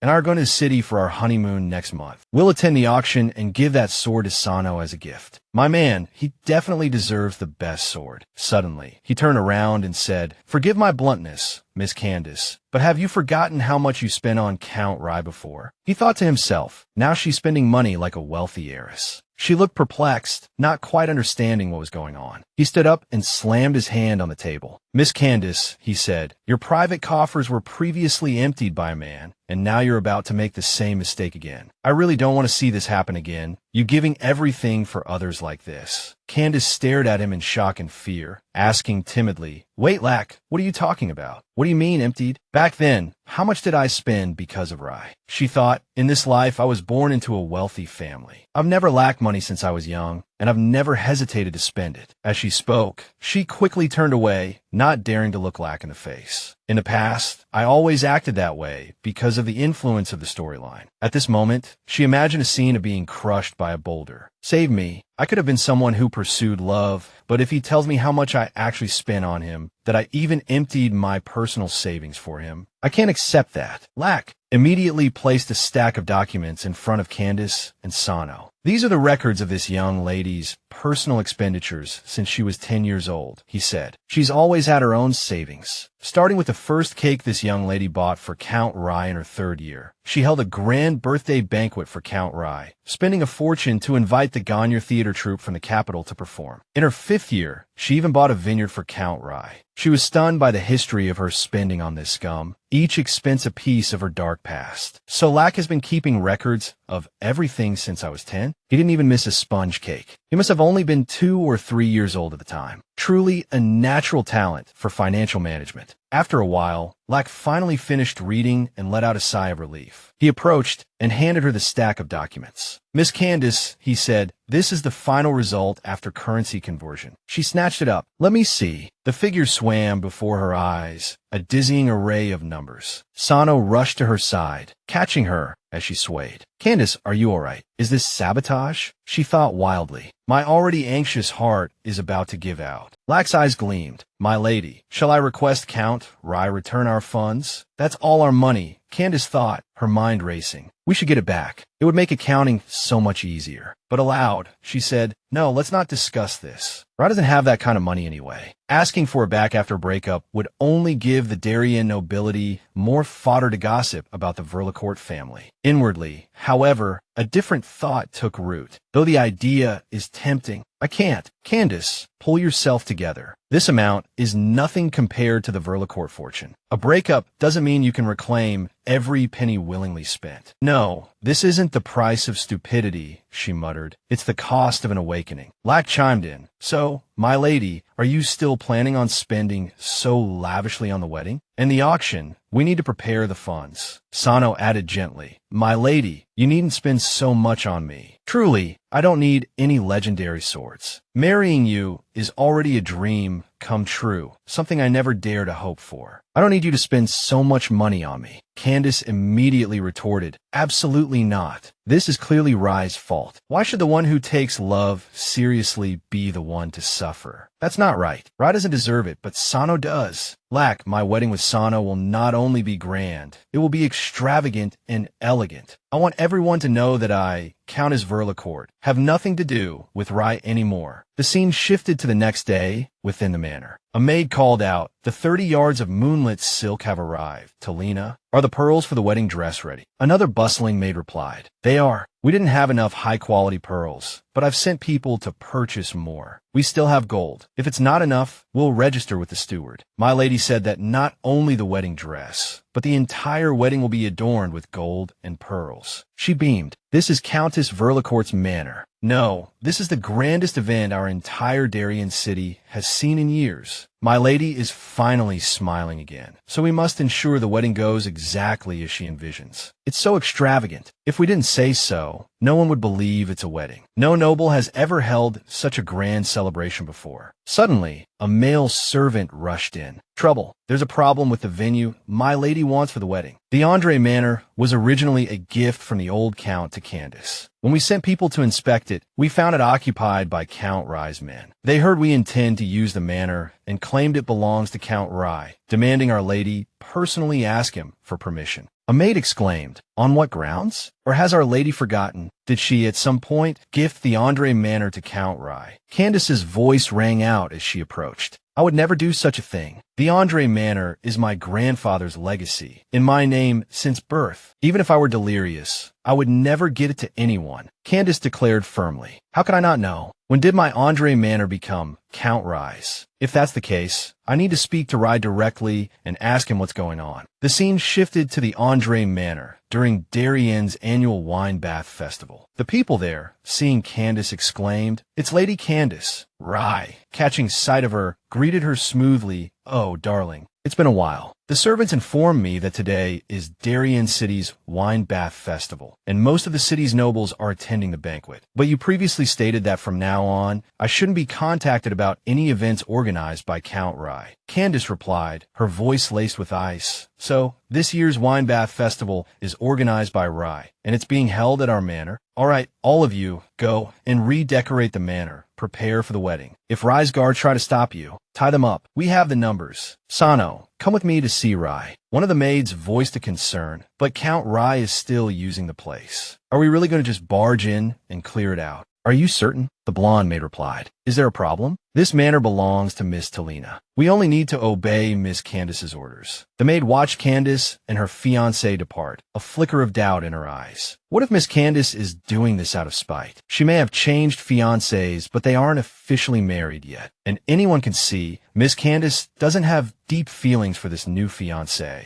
We haven't seen Candace for so long. What on earth is she up to? Why has this been going on for so long? When she comes to her senses and apologizes to me, I definitely won't forgive her easily. This miss doesn't seem to have deep feelings for her new fiancé. We haven't seen Candace for so long. What on earth is she up to? Why has this been going on for so long? When she comes to her senses and apologizes to me, I definitely won't forgive her easily. Suddenly, a girl approached Rai from behind. Rai, she said, her cheeks flushed as she slipped her arm around him. Rai, I just want to look around. You've been so distant. Yes, she continued. The lake in the back is connected to the Darien mountain spring. The scenery is breathtaking, and the decor is so luxurious. I truly adore this place. Rai replied, of course. Andre Manor is one of the grandest gardens in Darien. The king himself stayed here during his patrol over a decade ago. Such a magnificent manor, she went on, tightening her grip on his arm. I truly love it. Rai, let's hold our wedding here. Rai looked at her, puzzled. What wedding, he asked. She clung to him more tightly. Our wedding, of course. You already agreed. Rai pushed her away slightly. Don't talk nonsense. Don't you know Andre Manor belongs to Candace? He hesitated, a thought flickering through his mind. Wait, why should I care about her feelings? Behind them, Candace and Sano appeared. Murmurs rippled through the crowd. It's the Verlicourt Countess and her fiancé. Didn't they call off the engagement? Why are they back? Rai startled, turning to see them. Beside him, the girl bristled with anger. Candace really thinks she still has a hold on Rai after giving him up. She has no self-respect, clinging to him like a leech. Rai, with a faint, mocking smile, walked towards them. Candace, he drawled, are you finally done with your little tantrum? Did you really think that if you kept causing a scene, I would even glance your way? Candace waved a dismissive hand. Shut up, she commanded. Rai, taken aback by her sharp tone, faltered for a moment. Folding her arms, she fixed him with a steely gaze. Am I speaking a foreign language? Why can't you understand? How many times do I have to say I want to break up before it sinks in? If you didn't understand before, you should now. She turned to Sano. Sano, show him what this is. Sano held up a blue notebook.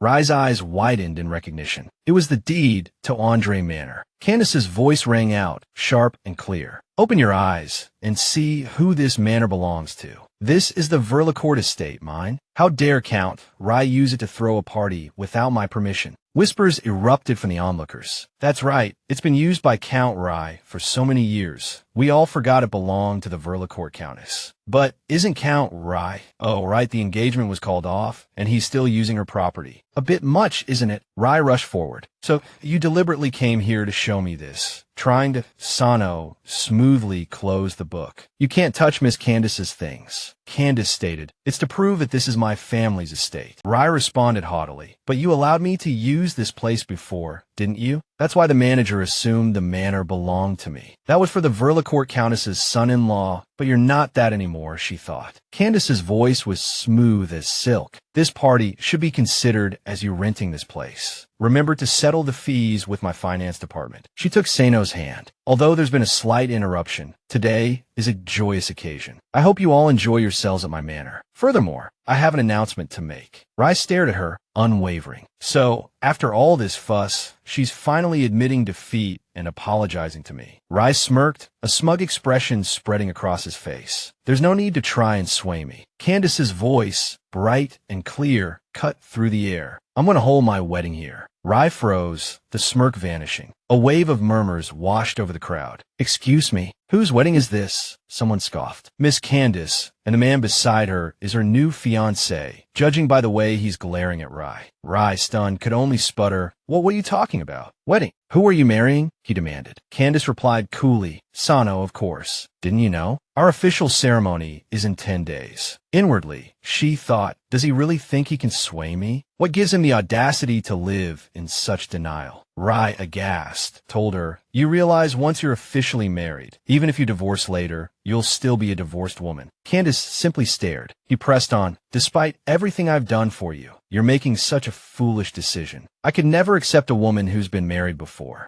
Her response was laced with anger. Who needs your acceptance? And who said I'd ever divorce him? Do you think Sano is anything like you? Sano and I will be happy together until we grow old. Sano, standing beside her, thought that's right. Divorce is not even a possibility. Rai continued his tirade. That's Sano. He's been trying to seduce you all along. And that's why you're making such a stupid mistake, isn't it? Even if it were for my sake, choosing such a lowly commoner is a disgrace to both of us. Candace said nothing, turning to pick up a nearby glass of wine. Without a word, she splashed the wine directly into Rai's face. The onlookers gasped, startled by the sudden action. Count Rai, Candace said, her voice dangerously low. Are you calm now? This, she continued, her eyes blazing, is what you get for insulting my husband, the Count Verlicourt. Her thoughts raced. Delusional arrogance. Fine, be mad, but how dare you insult Sano? And for the record, being forced into a relationship with you was the real disgrace. She thought with a flicker of satisfaction. No wonder breaking up requires a plot point like throwing a drink in a jerk's face. Candace reiterated her declaration with unwavering firmness. In 10 days, right here, I'm holding my wedding. Invitations will be sent to your residences. I expect you all to attend. The nearby onlookers murmured amongst themselves. Congratulations, Count Verlicourt. It's been a while since Darien City has seen such a grand event. With her announcement made, Candace turned to leave. Sano, don't mind what he said. He's just upset because he can't compare to you. Let's go. Leave the rest to Orin and the others. Sano glanced back, thinking this is finally over. Will that annoying man ever stop bothering me? Rai, watching them go, saw the look Sano gave him. It was a look of defiance. That Sano is definitely up to something. Rai thought, seething. I don't believe Candace would betray me. Later that evening, back at the manor, Candace's maid fussed over the preparations. My lady, are all these jewels really necessary for tomorrow morning? It seems a bit excessive. It's fine, Candace replied dismissively. We can always change them later. After all, these are the most precious jewels we've selected. Any one of them would look beautiful. Sano stood nearby, gazing out the window, lost in thought. Inside the room, one of the maids remarked, My lady doesn't seem nervous at all. Candace chuckled. Why should I be? It's just a wedding. Legally speaking, I've been married for a long time. The registration is already complete. Marriage won't affect the wonderful life of a wealthy countess like me. Another maid sighed. My lady is so carefree. When I married my husband, we had no prospects, and we were both so nervous. We could barely speak our vows without stuttering.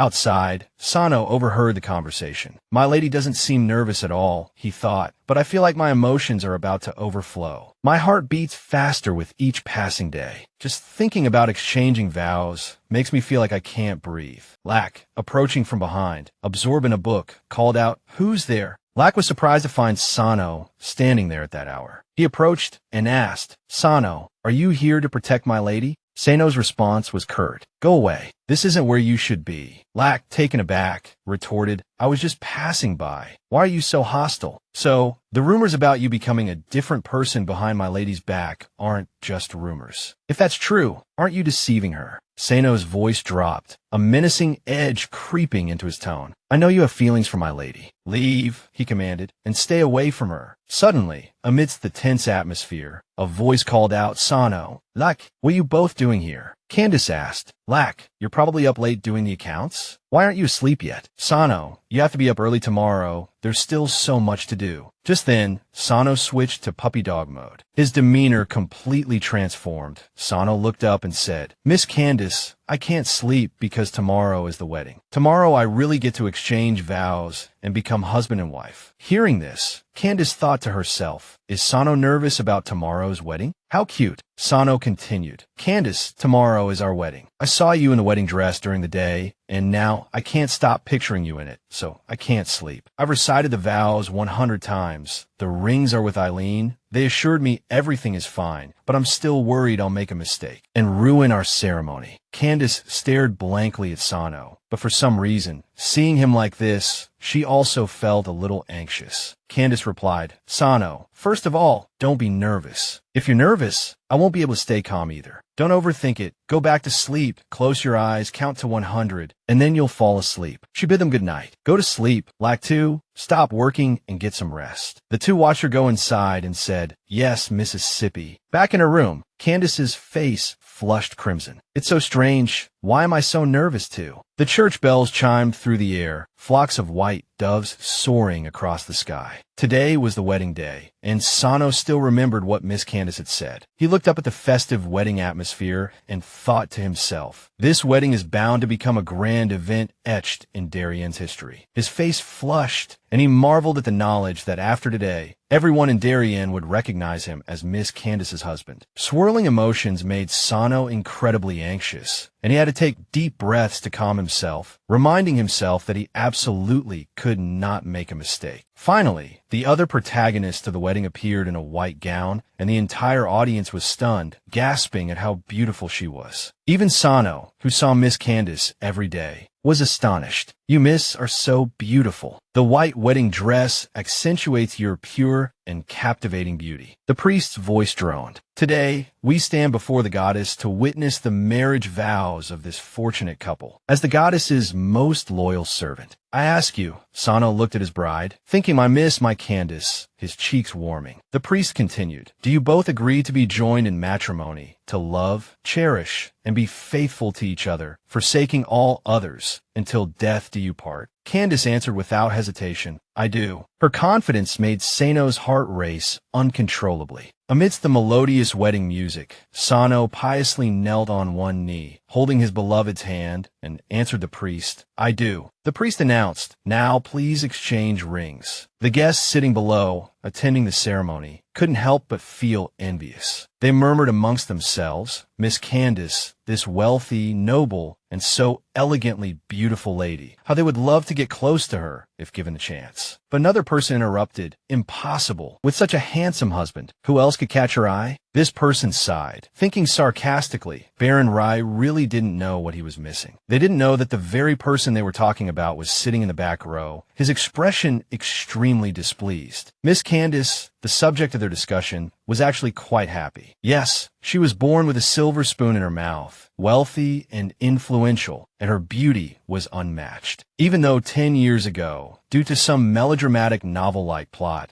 she had a dark and foolish past, at this moment, she smiled with satisfaction. Facing her handsome husband Sano, Miss Candace told herself that from this moment on, she could finally escape the shadow of tragic love. Moreover, she had found a husband who was not only incredibly handsome, but also loyal and tender. Sano wrapped his arm around her waist, pulling her close. It was now time for the bride and groom to share their kiss. Candace blushed, thinking how lucky she was to have found Sano, when a voice suddenly interrupted the ceremony. Count Rai shouted her name, and Candace paused, silently willing him to stay away. Count Rai's actions caused the guests to murmur amongst themselves in confusion. What was happening? Was that Count Rai and Baron Rai? Annoyed, Candace asked Rai, I didn't invite you, did I? She worriedly wondered what he was planning. He immediately replied, I came because I finally figured it out, Candace. I don't believe that after loving me for over 10 years, you'd actually want to marry someone who just appeared out of nowhere. He brazenly approached her, asking, why do we end up like this? If you're still angry, then I'll admit defeat. He extended his hand in a gesture of false humility. I have no choice. After marrying you, I'll do whatever you want. So, come with me, Candace. Let's go back to where it all began. Candace was rendered speechless by his honeyed words, managing only a soft, ah. But this filled Sano with anxiety. He knew this man was trying to steal his bride. He had captured her heart, then discarded it, and now he was shamelessly trying to take her away. Sano was utterly enraged. He was despicable. In his fury, Sano unconsciously used his special ability. A powerful gust of wind erupted, sending guests tumbling and forcing them to shield their eyes. Why did the wind suddenly get so strong? It's too powerful. But this was no ordinary breeze. It lashed across Rai's face, making him cry out in pain. When he opened his eyes, he saw a deep gash on his cheek, bleeding profusely. What happened? To prevent things from escalating further, Candace quickly grabbed Sano's hand, urging him to calm down. Sano stopped. The strong wind had knocked the bridal bouquet from her grasp. Candace tried one last time to speak civilly to Rai. Rai, if you came to bless us, we welcome you. But anything else, you'd best not do. Her cold indifference stunned him. When he called out to her, she immediately cut him off, rebuking him. There's nothing left to say. Stop making vows. Do you really think you love me deeply? Inwardly, she scorned him, thinking that just hearing those words made her skin crawl. Taking her husband's hand, she said, Sano, let's continue. Just treat him like a clown. He can't ruin our wedding. But Rai was still persistent, trying to approach them and shouting, What? No, Candace. Ignoring him, she proceeded with the ceremony, taking the initiative to give the groom a soft kiss. Sano kissed her back in front of Rai and all the guests, successfully completing the ritual. From this moment on, they were officially husband and wife. The entire hall erupted in applause, mocking Rai while also congratulating the newlyweds. This proved that Candace and her husband truly loved each other. The wedding concluded with Candace and Sano embracing tightly, reluctant to let go. In everyone's eyes, she was the noble heiress, and he was the common knight. But this was a wedding that defied tradition, devoid of familial interests, a ceremony solely for the two of them. The banquet continued until nightfall, the moon round and bright. Candace sighed inwardly, feeling like the wedding was a dream. A gorgeous wedding dress, a handsome lover, her lover. Although she had never loved anyone in her past life, she had imagined such a scene. She blushed shyly. The feeling was magical, dreamlike. But do dreams make you feel so nervous? Across from her was Sano's awkward yet handsome face. Candace tried to calm herself. No, I can't be nervous. It's perfectly normal to do this kind of thing, she thought, moving closer to Sano. She placed her hand on his lips, saying, I won't let you go tonight, Sano. She thought happily, how could I have such a handsome husband and only admire him from afar? Sano gently complied, intertwining her hand with his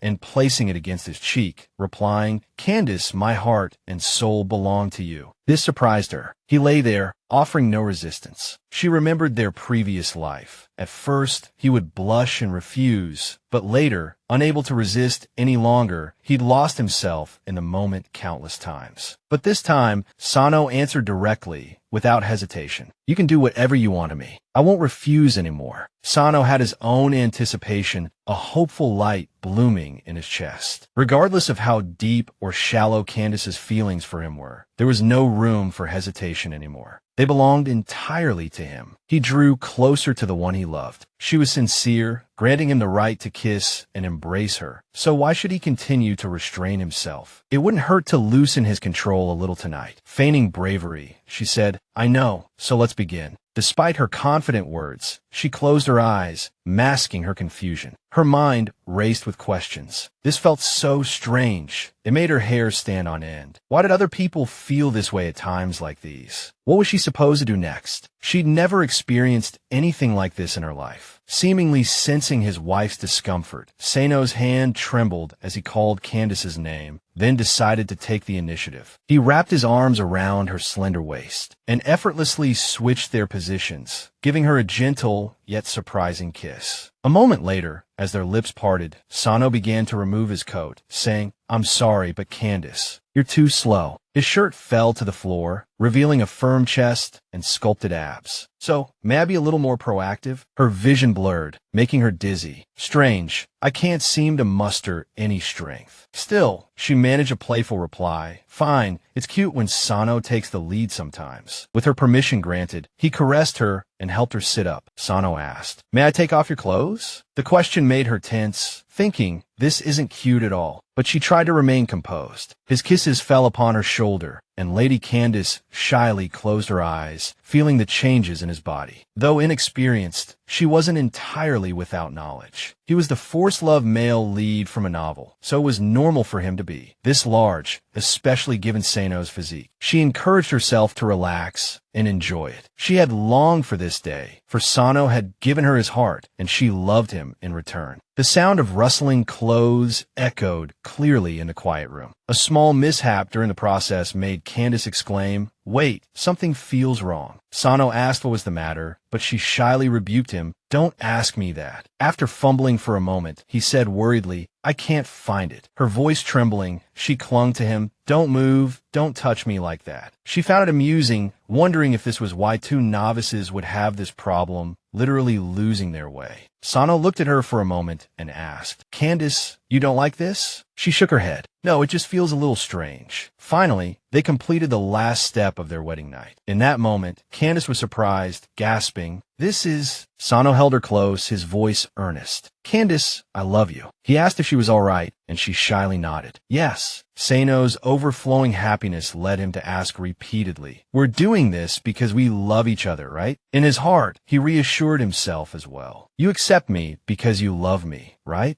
As their love deepened, she held him close, expressing her feelings. Yes, I really love you, Sano. The joys of their wedding night were precious. Newlyweds are always intimate, not because of marriage or obligation, but filled with the ups and downs of love, truly like a great storm. The result was overindulgence, and Candace finally woke up around noon the next day. She lay curled up in bed, dark circles under her eyes, her thighs cramping. Meanwhile, her husband, radiant and refreshed, leaned beside the bed, asking, "Candace, shall we have lunch in bed? I'll bring it to you." A jealous Candace pinched his cheek and said, even though it hurt, Sano let her pinch him. Did that even make sense? Why? Why didn't he seem tired? Look at that radiant face. Candace ordered him to turn around, and though puzzled, Sano obediently got up and turned his back to her. She smacked him hard on the back and asked, "Doesn't that hurt? Don't you feel sore?" Her actions embarrassed Sano. He hesitantly replied that it didn't hurt, wondering if Candace wanted another round. She grumbled, clearly feeling that he'd held back his strength, saying it wasn't fair. She wondered if this was also the power of the forced love trope often found in novels, unsure whether to be happy or annoyed. Candace got out of bed, sighing. Well, she thought, sleeping until noon has really made me hungry. She decided that after thinking things through, she wouldn't let herself be seduced by beauty anymore. Candace muttered, "Why do I suddenly feel so stressed after getting married?" Sano stood beside her, watching all this with a blissful smile, but said nothing. The days that followed in the castle were pleasant, but Candace noticed something was off lately. Whenever she was reading in her room, her husband would come and watch her. "I'm telling you, there's no need to be so obvious," she said. "You're hoarding me like some kind of treasure." Candace glanced at him from the corner of her eye. It seemed to have started recently, after they officially became husband and wife. Sano wanted to be with her every moment. Even when she was changing clothes in front of the mirror, she could vaguely see his reflection watching her from behind. She found it a little strange, a little clingy. How could she describe this feeling? Being watched like this made it impossible to concentrate on her book. She put it down and beckoned him over. "Sano." Sano immediately walked over and crouched at her feet, nuzzling her hand affectionately, reminding her of a cat stealthily approaching. Candace's eyes crinkled with a smile, surprised by this side of Sano, finding him increasingly endearing. He looked down at the book in her hand and asked what she was reading. She smiled and casually replied that it was just a romance novel, thinking that Sano probably wouldn't like it. She thought to herself, "I've rested for several days, but I still haven't responded to his affections. When we're intimate, I think of embarrassing things. I'm sorry, I'm too focused on the physical." Sano touched the pages of the book in her hand. "Why would you say that? Candace has never asked me, and I've never told her, so why assume I wouldn't like it?" He read a few lines from the book. "During the days in Dohari, the knights never regretted, nor were they ashamed." He looked into her eyes and continued reading from the novel. Didn't he say that you have to give up something to gain something else? What he wanted was something like love. This is Ralph's story from the Dohari legends. Without looking at the book, he still recited the contents correctly, surprising her. "Sano." He stroked her leg and said, "Because Candace doesn't understand me. She doesn't know that I read the book she likes." Observing her habits, discovering what she likes. He kissed her knee. "I want to know everything about Candace. I want to hear every word she says. I wish Candace didn't know this, so it wouldn't matter even if she didn't understand." Unexpectedly, she spoke to him tenderly. "Sano, let's talk more from now on. Actually, I also want to know more about what you're thinking. What I didn't know before, I'll make up for it in the future." She reflected on herself, thinking, "It seems I only paid attention to Sano's appearance in our relationship, but the spiritual connection is the most important." Her words delighted him. "Really? That's wonderful." He leaned closer to her lips, murmuring her name, "Candace." Her hand moved faster than her brain, stopping him. "Not here, calm down. We still have to wait until tonight in the bedroom." After saying that, she felt embarrassed, wondering what nonsense she was spouting. Just then, someone knocked urgently on the door, and Candace told them to enter. A maid hurriedly reported to her, "My lady, it's Miss Emma Cately, Count Rye's girlfriend. She's here to see you. She insists on seeing you no matter what." Candace couldn't quite recall. Out of curiosity, someone inquired about the identity of the visitor, and the newlywed couple finally agreed to meet with their guest. The visitor was a beautiful young woman who had been weeping softly ever since the ceremony began. "Count Rye hasn't paid me any attention since you got married," she sobbed. "Now I realize he truly loves you." Heartbroken, he spent every night since at the tavern, seeking solace in alcohol and the company of barmaids. Candace quickly interrupted the girl. "Wait," she said, "why do you say he truly loves me? Yet he finds comfort with alcohol and barmaids." A deep confusion stirred within Candace. She struggled to find any logic in the girl's words. What kind of twisted reasoning was this? "And if he drinks himself to death?" she asked pointedly. Emma burst into tears. "Of course not," she cried. Candace coldly asked her why she was crying. Emma wiped her tears and said, her voice trembling, "Doesn't it move you at all to see Count Rai so despondent over you? The once dashing Count Rai is now so the fight, breaking the hearts of all the girls in Darien. Miss Candace, only you can persuade him." Candace crossed her arms coldly. "So, he's just a useless man then?" she retorted. "A philanderer who claims to be heartbroken and no longer believes in love." Emma stammered, "Useless man?" It was the first time she had heard such harsh words. But Candace didn't want to hear any more. She stood up, cutting her off. "I was part of that too," she thought. "He really thinks treating me the way he did was love? Now that I'm married, tell him to stop using me as an excuse to fool around." Candace curtly ordered the servants to show the guest out. The newlyweds left the drawing room, Sano following Candace and asking if she was angry. "If you can call it anger," she replied impatiently. "It's more like amusement." It was all so absurd, she thought. Indeed, when it came to absurdity, nothing surpassed the world of theatrics. Candace paused, then told Sano, "We can't let this affect our happiness. I've decided. Have the security detail make their preparations. We're going on our honeymoon." Late that night, in front of a tavern, a man sat waiting in a carriage for his master. "I'm Count Rai's coachman," he thought, "and because of the Count's messy love life, I haven't been able to go home to my wife and children all week." He watched as the servants struggled to help Count Rai into the carriage. Even drunk, the Count kept calling Candace's name. "Why?" The servant slammed his fist against the carriage wall in frustration. He cried out, lamenting, "My master has never loved a woman like this before. Poor Count, he's become so degenerate because of Miss Candace." But the coachman just shook his head, thinking, "The Count spends what I make in a year in a single day at the tavern, and yet they call him poor." Once the Count was settled in the carriage, the wheels began to roll back towards the castle. Inside the carriage, the Count's voice still echoed, calling out Miss Candace's name. The servant tried to soothe him. "We're almost home, sir. Once we're home, you can rest." The coachman remained silent, attending to his duties, while silently criticizing the Count for lamenting his misfortunes. He wondered why Miss Wilcott wouldn't give him the time of day. That night, Count Rai was finally dragged to his bed in the grand palace by his servants. He tossed and turned, breathlessly calling Candace's name over and over again. In his dreams, he revisited childhood memories. Little Candace asked him, "Brother, Annie said we can't play house anymore when we grow up. Does that mean I can't be your wife anymore?" As a child, he had confidently assured Candace, "Of course not. When we grow up, as long as Candace still likes me, she can be my wife." In return, little Candace had smiled brightly. "Okay, I like you, brother. So, I want to marry you when I grow up." The dream had him calling her name repeatedly, until he suddenly awoke, sitting up in bed. He realized with a shudder, "I used to think we would be together, but when I was 15, what happened to my parents, my life changed drastically. What did I do to her?" He held his head in his hands, filled with regret. "I pushed her away with my own hands. I made so many mistakes that I completely disillusioned her." His heart ached as he realized what a precious thing he had lost. Candace had been so innocent and pure. How despairing she must have been. To punish me for the rest of my life. Count Rai clenched his fist. "I can't live without Candace," he muttered to himself. "I have to win her back. Candace, give me another chance. I'll make it up to you with my love." A new day dawned at the resin mine. Alan's voice, sharp with questioning, cut through the air. "What's going on here? We were supposed to sign the contract yesterday. Why has the agreement for this nearly bankrupt mine suddenly been halted?" The struggling mine owner replied, "The Veracodi family made a generous offer, as I'm sure you're aware. I was previously in charge of the mine's auction, but now the true owner of this mine has stopped the transaction." Alan was taken aback. "Owner?" The mine owner nodded. "Yes." Just then, someone arrived on horseback. "It's me. This is my maternal family's property. Now it belongs to me." Alan realized it was Count Rai. The southern mines all belong to the Rai family. "They've sided with Rai?" Alan asked, bewildered. "Why would you do this?" Rai replied, "Because I've been sending Candace gifts and invitations every day, but they've all been returned. I know she's avoiding me. I'm willing to pay any price just to see her, to have another chance. If she wants this mine, I can give it to her directly. Go back and tell her I can visit her this afternoon." Alan adjusted his glasses. "But Our Lady and Mr. Sano have already left Delian City, gone on their honeymoon." Rai was utterly shocked. "What do you mean, honeymoon?" Alan looked up at the white birds in the sky. "They've probably reached the port by now." The next day, In the coastal city of Tino, Candace held a letter in her hand. He still dares to speak, she muttered, a flicker of worry in her eyes. He's reached the groveling for forgiveness stage. But in tragic romance novels, isn't it always near the end that the male lead starts chasing the female lead? After all, it's 100 chapters of tormenting the female lead before the male lead finally sees the light. Then he symbolically chases her for 3 chapters, and the last chapter gives the abused female lead a happy ending. As for my assets, they're all managed by Luo. If he keeps this up, the only result will be angering Luo. Does he dare touch Luo's finances? Right, you're finished. Just then, Annie, the maid, asked with concern, "My lady, are you sure you don't need us to accompany you this time? You should at least bring Matt and me." Matt also wanted to ask your opinion about Count Rai, but Candace had already made up her mind. "Not this time. I just want to travel with Sano." She tucked her hair behind her ear with a smile. Most of the luggage has already been sent to the hotel. With Sano there won't be any problems, she thought. Going on a honeymoon with a group of chaperones would only spoil the mood. As for Rai, she instructed her maid coldly. "Rai's indeed a bit of nuisance, so I have to keep him too busy to bother me. This is the letter I wrote. Give it to Miss Betty of the Marquis of Kaduju when you return." Annie took the letter. To Miss Betty. Very well. Candace smirked to herself. Time for Betty Kaduju to make her appearance. In tragic romance novels, the female second lead who's deeply in love with the male lead always causes trouble for the female lead. But once she gets involved, Rai definitely won't have time to bother me. As the ship prepared to depart, the steam whistle urged the passengers onward, and waving hands wished them a safe journey. Lady Candace bid them farewell. "All right, you can all go back now." Annie and Matt, sniffling and teary-eyed, wished her well. "Have fun. Mr. Sano, please be sure to protect Our Lady." Matt whispered to Annie, "Haven't you noticed anything?" Annie asked, "Noticed what?" He whispered again. "You really haven't noticed anything?" "Noticed what?" Matt recalled. "When you said you wanted Our Lady to bring us along." Mr. Sano's expression suddenly turned a bit frightening. He immediately scolded Annie. "Mr. Sano is our Marquis's son-in-law. Don't speak like that." Matt, startled, quickly replied, "All right, I just thought he seemed a little." Aboard the grand vessel, Sano gently guided his wife, Candace, by the hand. "Candace," he murmured. She nodded, a soft yes escaping her lips. Their destination, the island city of Hawaii. To reach this tropical paradise, they first had to board this ship at Tennet Sea. Candace gazed down at the bustling lower deck, typically teeming with commoners and sailors. It was said the lower decks of this galley ship could hold up to 500 people. The upper deck, however, was where the newly married couple made their way. Candace pushed open the cabin door, and a luxurious, refined space unfolded before her eyes. This area was reserved for nobility and the wealthy. The galley ship truly lived up to its reputation. Finally reaching their room, Candace surveyed the spacious cabin. "It's so roomy," she remarked, taking in the elegant furnishings of her and Sano's quarters. "The most luxurious suite on the ship," she mused. "It feels like a scene from a movie. This is so exciting." After exploring the room, she stepped back outside to admire the ocean view. It had been so long since she'd seen the sea. She'd missed the salty tang of the air. In her past life, she'd lived in a city, a life devoid of the daily struggle for survival. But it had also been a life consumed by work. Leaning against the railing, feeling the caress of the sea breeze, Candace thought, "I can finally enjoy this wonderful voyage freely. This is what a good life should be like." Glancing back towards the room, she saw her husband bustling about. What was Sano up to? He was busy preparing their room, starting with changing the bed linens. Candace, he knew, needed fresh sheets and a brand new blanket. Next, he meticulously hung up their clothes. Candace's garments, of course, needed to be neatly arranged. Finally, he prepared a cup of hot tea brewed with Candace's favorite ylang ylang. Amused by his attentiveness, a smile touched her lips. "Sano, you're becoming more and more like his thra mama," she thought. The word mama gave him pause. Her laughter deepened. "I really like you this way," she teased, noticing the blush creeping up his cheeks. "Sano, are you making fun of me again?" Taking his hand, she urged him, "It's our honeymoon, so don't just stay in a room. Let's go for a walk." Sano followed her out, a flicker of regret in his heart. It would have been nice to stay in bed in the room, he thought. Candace's excited voice broke through his musings. "Come on, let's go see that." Basking in the beautiful scenery, she exclaimed, "The sea breeze feels so good. It really feels like flying." A concerned Sano placed a protective arm around her shoulders. Be careful, he cautioned. In that moment, she felt a whimsical urge to recreate a classic movie scene, the iconic Titanic pose flashing through her mind. The image brought a smile to her face, a smile Sano misinterpreted. If you like the wind, I can practice blowing wind for you, he thought. She shook her head vigorously. No, it's not the same. Their interaction drew the attention of a nearby group. As they approached the couple, Sano noticed them. He protectively shielded Candace behind him, warning her that others were gathering. Behind him, Candace felt a prickle of fear. What's going on? Is this a smuggling ship? She wondered anxiously. Suddenly, a tall man with a lecherous expression swaggered towards them. Licking his lips, he called out to Candace, "Woman." Abruptly, a clap of hands cut through the tension, drawing everyone's attention. A young man descended the staircase. "Good afternoon, everyone." The man flashed a charming smile. "What a beautiful day. The sailors are preparing dinner. I just came from the galley, and there's plenty of good wine." He tossed a bag of coins towards the leering man, his chin jutting out dismissively. "Jerome, how about you and your brothers go have a drink?" He gestured, adding, "Tell them I invited them." With the money in hand and the man's clear signal, Jerome grudgingly ordered his men away. "Ariette's treating today," he grumbled. With Ariette's intervention, Candace breathed a sigh of relief. I was worried there might be a fight, she thought. Sano, however, remained wary. Ariette explained that there were many such individuals on the cruise ship. Some even hid their own boats aboard, specifically to rob lone nobles. They would steal and then flee. "It's impossible to catch them?" Candace asked, surprised. "Isn't that piracy?" Ariette laughed. "It is, but they're actually called ship thieves, so it's a bit different from pirates. Pirates are much more dangerous. Robbing nobles on a ship isn't that easy." As she spoke, Ariette slowly approached them, but Sano blocked his path. "Don't come any closer." His action puzzled her. Did Sano think he was a bad person too? But Ariette chuckled. "Don't you remember me?" Sano, still wary, asked, "What are you talking about?" Ariette pointed at himself. "It's me, Ariette." Candace, curious, asked, "Do you know him, Sano?" Sano thought for a moment about the name Ariette, then noticed a long scar on the man's arm. He smiled. "Right, Ariette. Maybe the name Puppy is more familiar." The words unlocked a memory deep within Sano. He remembered a boy approaching him during his childhood. "Hey, can you talk, Sano?" "You're Sano, right?" "I'm Ariette. I found a place with food. Want to come with me?" The young Sano had said he did. "So you two have known each other since you were kids?" Candace asked, nibbling on a pastry as she listened to the old tale. Ariette shrugged. "Yeah, really. Sano doesn't seem to recognize me." Sano replied honestly, "No, I didn't." This made Ariette raise his fist playfully. "I knew it. Fancy meeting an old friend here." He became thoughtful. "How old were we back then?" "We were always getting beaten and starved at that noble's place. They call me Puppy and him Wolf. It makes me angry just thinking about it, Candace. It's really unfair, right? Why was I the dog and he the wolf?" Candace didn't dare answer, just smiled. "I just think that noble was really mean." Candace's imagination took flight. In retrospect, the two men did resemble puppies. One an enthusiastic retriever, the other built like a Doberman. She giggled at the thought, leaving Sano wondering what amusing image had sprung into her mind. Ariette continued. "We weren't together long, but one day, Sano ran away. They sent so many people to look for him. I was worried you'd die out there. I can't believe you not only escaped, but you even married such a beautiful, noble woman. I knew you were a lucky guy." To the goddess of fate, Sano drank silently, grateful to fate for bringing him to Candace. After finishing his drink, Ariette exclaimed happily, "Magnificent! Expensive liquor is truly delicious." Candace smiled at him. "Have as much as you like. Don't be shy. It's on me today. Drink your fill." Ariette's face lit up. "Really?" Candace replied, "Of course. This small amount of money is nothing. You helped us today, and you're Sano's friend. Sano's friends are my friends too."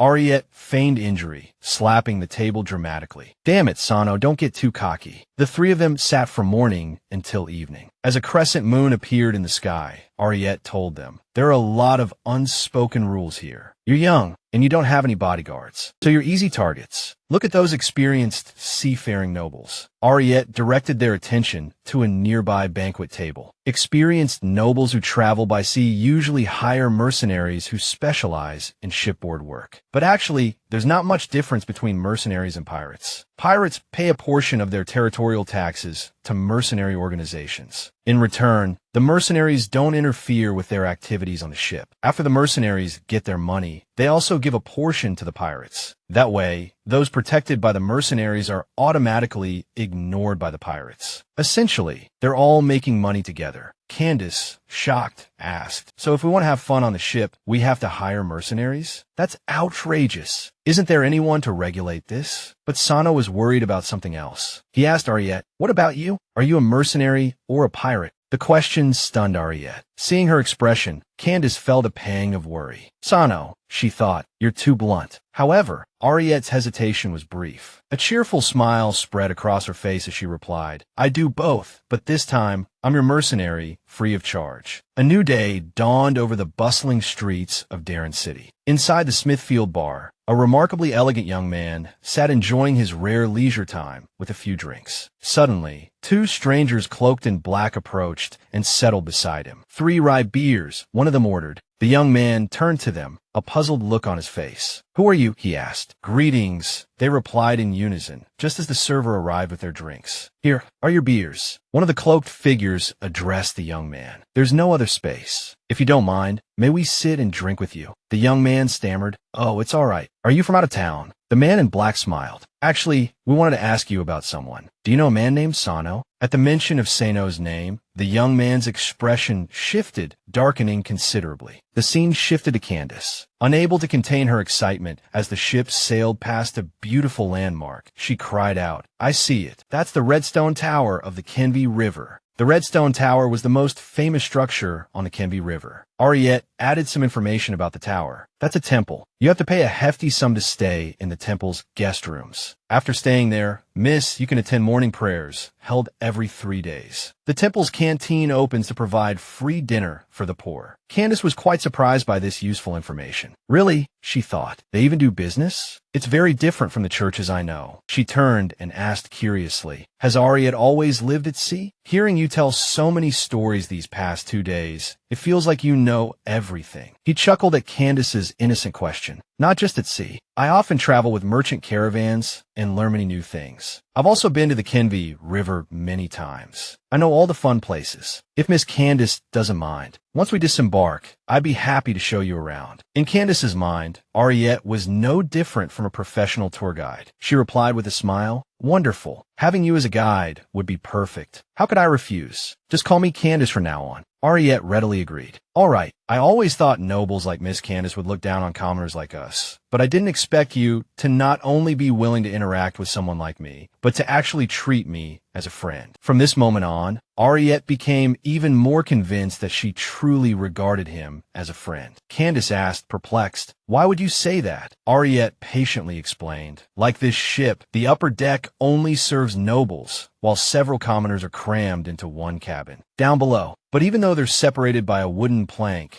there are still nobles who complain about the filthy commoners disturbing their sleep, even though these commoners can afford the tickets and their lives aren't bad. After all, pirates don't rob people poorer than themselves." Candace offered words of encouragement. "To me and to Sano, Ariette is just a friend. Having you protect us makes the journey more comfortable and enjoyable. Don't overthink things. Ariette is humorous and knowledgeable. It's hard to find such a wonderful guide." These sweet words melted Ariette's heart, and his infatuation with her deepened. Hearing Ariette's heartfelt words, Candace saw a reflection of herself in their conversation. "In my past life, I was definitely at the very bottom," she mused. "My parents were the poorest of the poor, so they had a terrible preference for sons over daughters. Oppressed and exploited by such parents, how could I not be at the bottom?" Sano saw a chance to escape his confinement. Ariette strived to make a living and escape servitude. And me, through diligent study and hard work,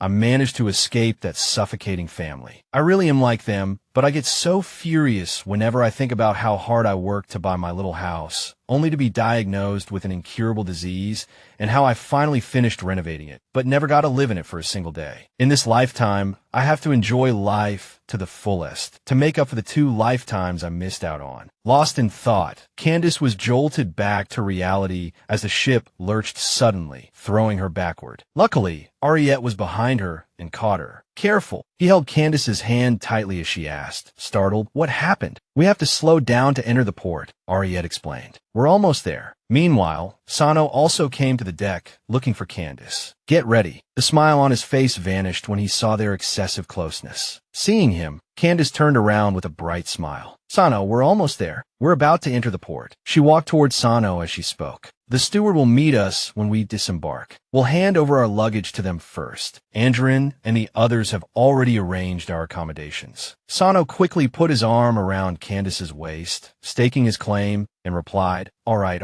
Candace added excitedly, "Ariette will show us around." Sano turned to look at Ariette, his eyes sharp, as if he wanted to swallow him whole. Ariette put on an innocent expression and shook his head repeatedly. Candace said shyly to Sano, "You're holding me too tight." Hearing this, he could only apologize awkwardly. Ariette, standing behind them, witnessed this scene and chuckled to himself. Finally, the ship docked. Candace savored the atmosphere and the beautiful scenery. The beach is so beautiful. Her keen eyes spotted many other unique things. There are red shells like gems. Ariette, using his knowledge, explained to Candace, "Those are a type of red coral pearl from the Kenbi River. Of course, these are common ones. The rare pearls can only be found at auctions." Candace admired the displayed goods. "They are so beautiful. I like a lot of things here. Sano and I came here for the auction, and it seems I'm going to spend a lot of money this time. I want to buy these little masks." Hearing this, the stall owner quoted a price. "All right, 6 copper coins," Ariette said cheerfully. "The biggest auction on the volcano starts tonight and will last for half a month. Many rich people come from all over. The Kenbi River has its own rules. Outsiders who want to participate in the auction, even nobles, must abide by the seating arrangements. But I have friends at the auction house. I have a way to get you in early and choose any seats you like. The second floor has the best view." Hearing this, Candace was surprised and delighted. "Really? As expected of you. Don't worry about the cost, whatever it takes." She praised him endlessly in her heart. "What a golden guy," Ariette said generously. "We're all friends. Talking about money is too formal. Come on, let's go to the road ahead. That's the liveliest place. I'll introduce you around." Sano, somehow reduced to a fuming scarecrow, trailed behind them, speechless with anger. Meanwhile, in Candace's castle, Loki was taking notes in a book. Hearing someone approaching, he stopped his work. "Wait a moment, I'll go and ask about Sano's situation." The young man they had met earlier at the tavern recounted the story with a serious expression. Inquiring about Sano wasn't difficult. After all, Sano's wedding had been quite a grand affair. The maid standing beside him added, "Yes, the letter from Tuk took a long time to arrive. At first, we wanted to stop those strangers. But the elders," Loki calmly told everyone, "the elders are not important. Sano is our Saintess's husband. His matters are also the Saintess's matters. I'll write a letter first and find someone to investigate where those people came from." Back on the beach, Ariette had already brought Candace to the marketplace. She tried to win a prize with darts, but didn't get enough points. So close. It turned out she wanted to win a prize for Sano. Ariette, standing beside her, smiled and said, "It's all right. It's actually quite simple. Here, let me help you with that." Before Ariette had a chance to show off his skills, Sano plucked the dart from Candace's hand. "No need," he said, his decisive and direct action momentarily stunning both of them. Without another word, Sano focused intently on the target and threw the dart. He was a natural marksman, hitting the bullseye on his first try. After winning 2 plush toys, Candace beamed at Sano. "We won. You're amazing, Sano." Ariette added, "Congratulations. I hear that winning a red octopus at the Kenbi River Market brings good luck for the entire year." She had to admit, the manager here really knew how to create a lively atmosphere. Seeing Candace's joyful smile, Sano felt a surge of happiness, though a pang of jealousy still lingered. Ariette was standing far too close to my lady. After the game, Ariette continued to lead them around. "This is the Volcano Temple, and next up is the auction house." Inside the magnificent hall, guests were gradually filling the seats for the auction. Candace was awestruck by the scale of the auction. "In my past life, I only saw buildings this grand online. Seeing it in person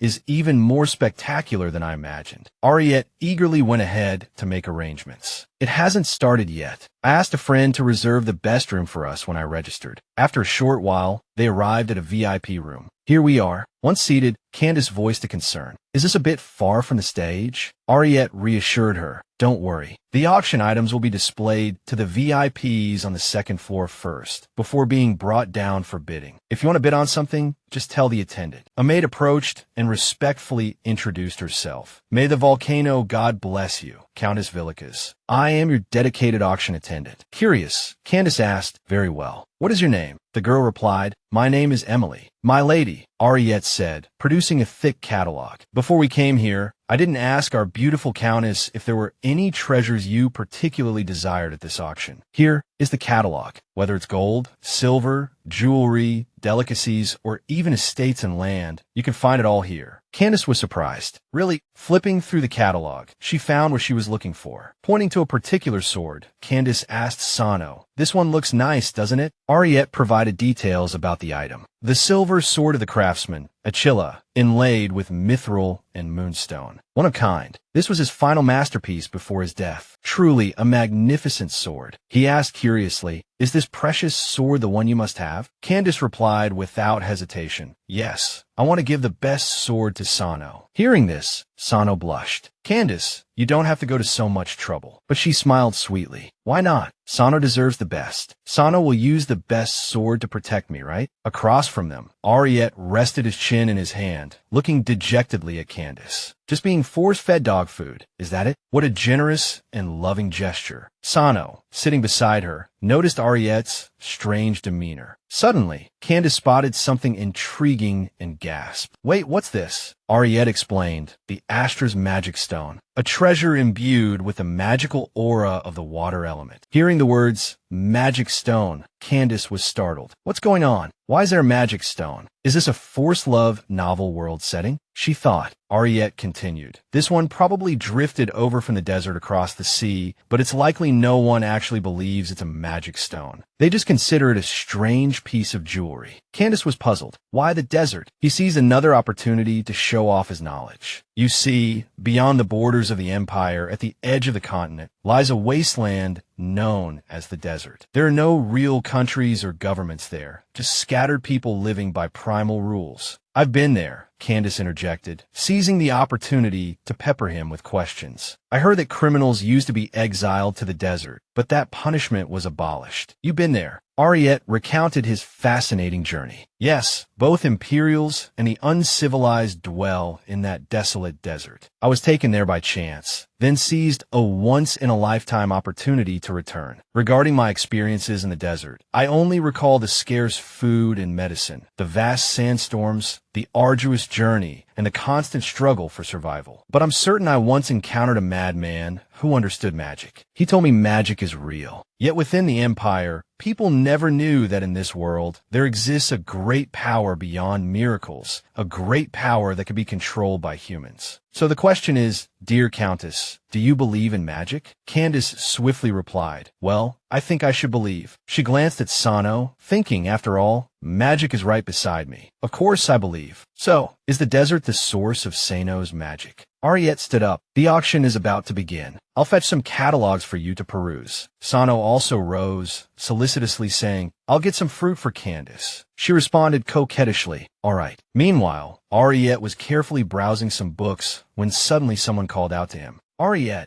It was Sano.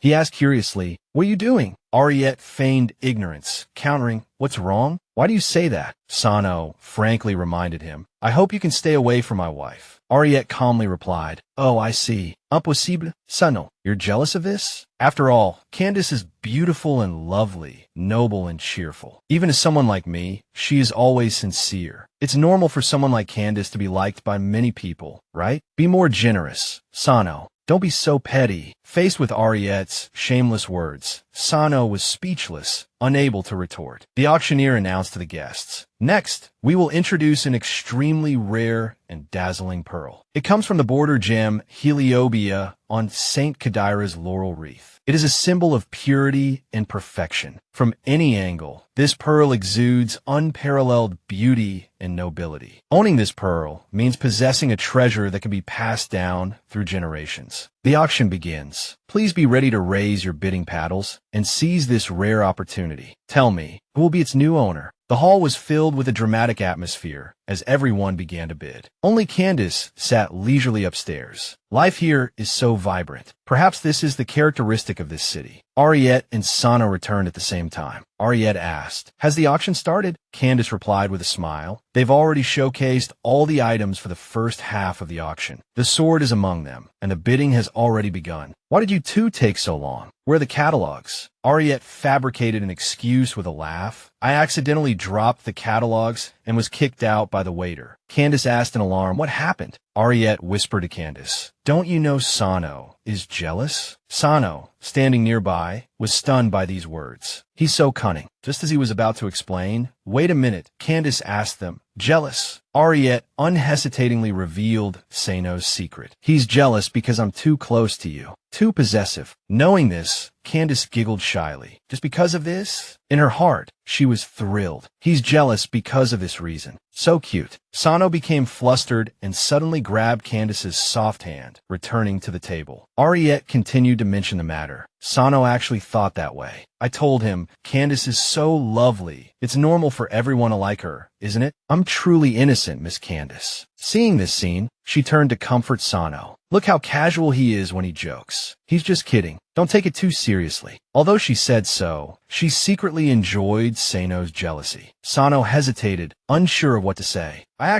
In his heart, he thought differently. He glared at Ariette, firmly saying to himself, he definitely has a problem. Seeing the atmosphere become awkward, Candace changed the subject. "It seems the bidding for the Moonlight Sword is about to begin." The auctioneer announced, "We will now commence the bidding for a rare and exquisite treasure, the final masterpiece of the late blacksmith, HEROINE, the Moonlight Sword. Forged from star steel mine from the Trinkai Mountains, its blade shines like a mirror, reflecting the moonlight itself. The hilt is inlaid with silver and moonstones. Who will be the fortunate owner of this magnificent weapon? Our starting bid is 2,000 gold coins. Let the bidding begin." A gentleman raised his numbered paddle. 3,000 gold coins. The auctioneer acknowledged. "Baronade, 3,000 gold coins. 3,000 gold coins. Do I hear any other bids?" "Lady Ashta, for 1,000 gold coins. Lord Langsun, for 1,500 gold coins. Mr. Crete, 6,000 gold coins. 6,000 gold coins once. 6,000 gold coins twice." Baronade bids 7,000 gold coins. Do I hear a higher bid? If there are no further bids. At the last moment, Emily, bidding on behalf of Candace, called out a staggering price, 30,000 gold coins. A wave of murmurs rippled through the auction house. My heavens, such an extravagant bid. Ariette hurriedly tried to dissuade Candace, but it was too late. "Wait, 30,000? That's gold coins. Who bids like that?" Candace calmly replied, "Is it a lot? I want to get this sword for Sano quickly." She had planned this, a swift, high bid to end the competition. Baronade, confident in his victory, raised his paddle again.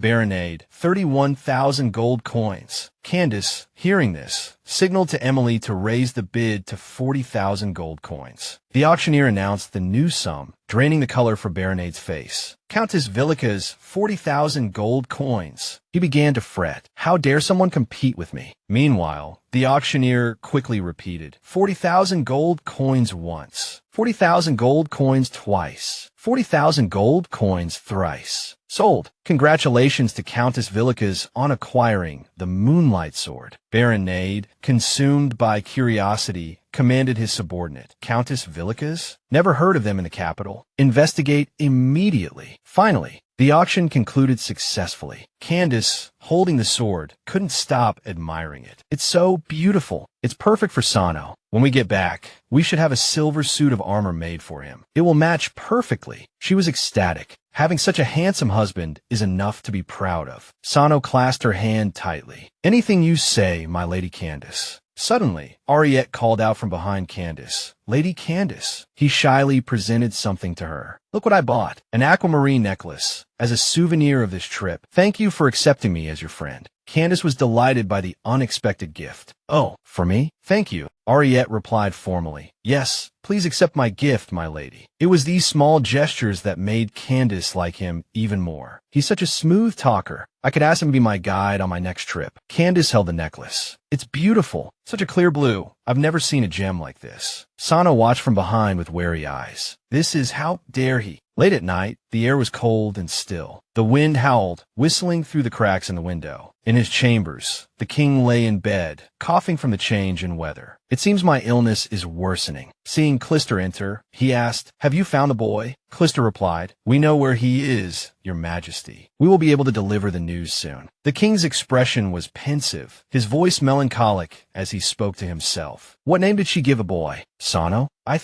hope I won't have to wait much longer." The scene shifted. Candace was trying to stop Sano from fighting with Ariette, seeing Sano's sword near his throat. Ariette was terrified. Ariette pleaded with Sano to stop. "Why are you so agitated? This sword is sharp. Be careful." Candace had to shout, "Sano, what's wrong with you? Why are you suddenly lunging at him with a sword?" Sano, his eyes like bullets, muttered to Ariette, "I told you before. How dare you?" Ariette, hearing this, looked bewildered. "Is there some misunderstanding between us?" Sano raged, "Don't play dumb. The meaning of the blue gem. Tell me." A voice prompted, "Think back to when Sano was hesitant about buying Candace jewelry." The salesperson said, "Sir, these are all very popular pieces in our store." Just then, Ariette walked by, saw the scene, patted Sano on the shoulder, and said, "Miss Candace said she wanted to look around some more." "What are you doing?" "Choosing a gift. Giving a gift." Sano nodded, picking up a sparkling blue gem. "Candace might like this gem," he mused. Ariette offered his praise. "Not bad. This blue gem is a Kinhuan specialty. The locals say that blue gems are used by merfolk for courtship, best given to a loved one." Back in the present, Sano saw the worried expression on Candace's face. He tried to calm down, sheathing his sword. "My feelings. I haven't even given Candace a gift yet," he thought. He actually made the first move. He actually has those kinds of feelings for Candace. Candace held out the necklace, her voice laced with hurt. "Are you saying there's something wrong with this pendant? Should I not accept it?" Ariette interjected. "I clearly haven't done anything inappropriate. It's just a thank you gift. As for the gem, you were the one who said Candace would like it. Although you're Candace's husband, you have no right to refuse my goodwill toward her." Sano's gaze, fixed on Ariette, remained filled with jealousy. "I absolutely will not allow it," he told himself. "Candace is mine, and only mine." Consumed by his turbulent emotions, Sano even summoned a magical wind and rain. Candace tugged at Sano's arm, urging him to calm down. "Sano, please," she pleaded, worried and confused by his sudden outburst. She tried to reason with him. "Don't be like this. This isn't like you at all. Let's not fight here. Can we go back first?" Sano sheathed his sword, and the magically conjured wind gradually dissipated. "Let's go, Sano," Candace urged. "Can we go back now? I should separate these two first, and then we can talk," Sano thought. Candace walked towards Ariette and returned the gemstone necklace. "I think I should return this to you," she said. "I'm sorry, Ariette. We're going back now. We can talk about anything else tomorrow." With that, Candace and Sano quickly departed. Watching them leave, Ariette sighed sadly, muttering to himself, "So she returned it just like that. The Countess is truly heartless." But as Ariette touched his cheek, he discovered blood welling up. Ariette now realized the potency of Sano's magic. "I thought the magic wind was just for a cool breeze. I didn't expect it to be so sharp. I underestimated him, but that makes it all the more enviable." Sano and Candace returned to their villa. A servant greeted them. "Welcome back, Countess. Do you need hot water?" Candace replied, "No, thank you. Don't come upstairs and disturb us." Then, she quickly pulled Sano upstairs. As soon as they entered the room, Candace rushed to the dressing table to remove her jewelry. She sighed. "I'm so tired, but it was quite fun." The scenery and the gems were unique. Seeing her like this, Sano thought, "Candace, she doesn't know anything. She doesn't know how uneasy I am." Later, Candace asked Sano directly, "What's been wrong with you these past few days? Today you directly attacked my friend. Do you really dislike my friends?" Sano remained silent, thinking, "I just don't want anyone else to steal Candace's attention. I want those who have designs on Candace to stay away." Then, Sano walked over and firmly closed the door, locking it. Candace was puzzled, not understanding. "Why did you lock the door?" she asked. But Sano silently walked towards her. In the next second, his action surprised her so much she couldn't even blink. He was very close to her. Sano tightly held Candace's hand. She blushed, asking with a hint of worry, "What's wrong?" Sano didn't answer. Instead, he gave her a passionate kiss. "For Sano, in this moment I love you. From the moment you saved me, I fell deeply in love with you. What about you? Do you like me? Even just a little? I'm not greedy, just a little is enough. Candace now wondered, could it be that Sano was so angry today because he was dissatisfied? Deep into the night, the atmosphere in the room, far from being still, crackled with a warmth more intense than ever before. Sano continued to shower Candace with passionate kisses. Candace attempted to pull away, a question forming on her lips. Wait, she breathed. Something feels off. Can you tell me what's wrong? Sano's reply was clipped. I'm not happy. His voice sharp with accusation, Sano pressed her. Why did you accept his gift? Why did you stop me? Why did you speak up for him? Ariette, he insisted, wasn't the carefree soul Candace perceived. That bright, untroubled facade was a lie, a carefully constructed performance designed to win her favor and, more importantly, to provoke him. Are you jealous? Candace asked, bewildered. There was nothing untoward between us. It was just normal conversation. Inwardly, she reflected on her past life, consumed by work and studies, a life devoid of romance. She'd never truly loved anyone, barely even socialized. How could she possibly navigate this unfamiliar territory of romantic jealousy? She hadn't realized the extent of Sano's jealousy, not from the very beginning. He pushed her gently onto the bed, kneeling beside her, his head resting on her lap. Don't you like that kind of man? He murmured, his voice low. Startled, Candace could only manage a confused, what? Sano continued, his words laced with bitterness. Because you like harmless men, cheerful like puppies, men who make you feel comfortable and happy. Ariette made a good impression on you so easily. But it's all fake. He's deliberately pretending to please you. That filthy bastard. How dare he pretend to be your friend to get close to you, making me lose. I like you, Sano, Candace interrupted, her voice firm. I don't like every cheerful, optimistic person. It doesn't matter how optimistic and cheerful Ariette is. I don't care. Suddenly, Sano slammed his hand against the bed. But I care. He leaned closer, his eyes burning with possessiveness. He dared to give you a blue gem, a symbol of his affection, right in front of me. He's not as innocent as you think. So why can't I teach him a lesson? He slowly pulled out the pearl, an aquamarine necklace he had intended for her. Pouring out his emotions, he confessed, I can't stand it. I hate them getting close to you. Seeing him deliberately approach you. I can't suppress my anger. Candace felt a chill run down her spine. This was escalating far too quickly. What was he thinking? Calm down, she cried. Your expression, it frightens me. He reminded her of those obsessive male leads in romance novels, driven mad by jealousy. Seeing her fear, Sano recoiled, instantly regretting his outburst. What have I said? He whispered, horrified. I've shown Candace my worst side. She saw the darkness in my soul, he thought despairingly. She loves me because I'm always cheerful and gentle. Consumed by regret, he clutched the gift he'd meant to give her, his hands trembling. Would she still love him, even after witnessing this ugly display?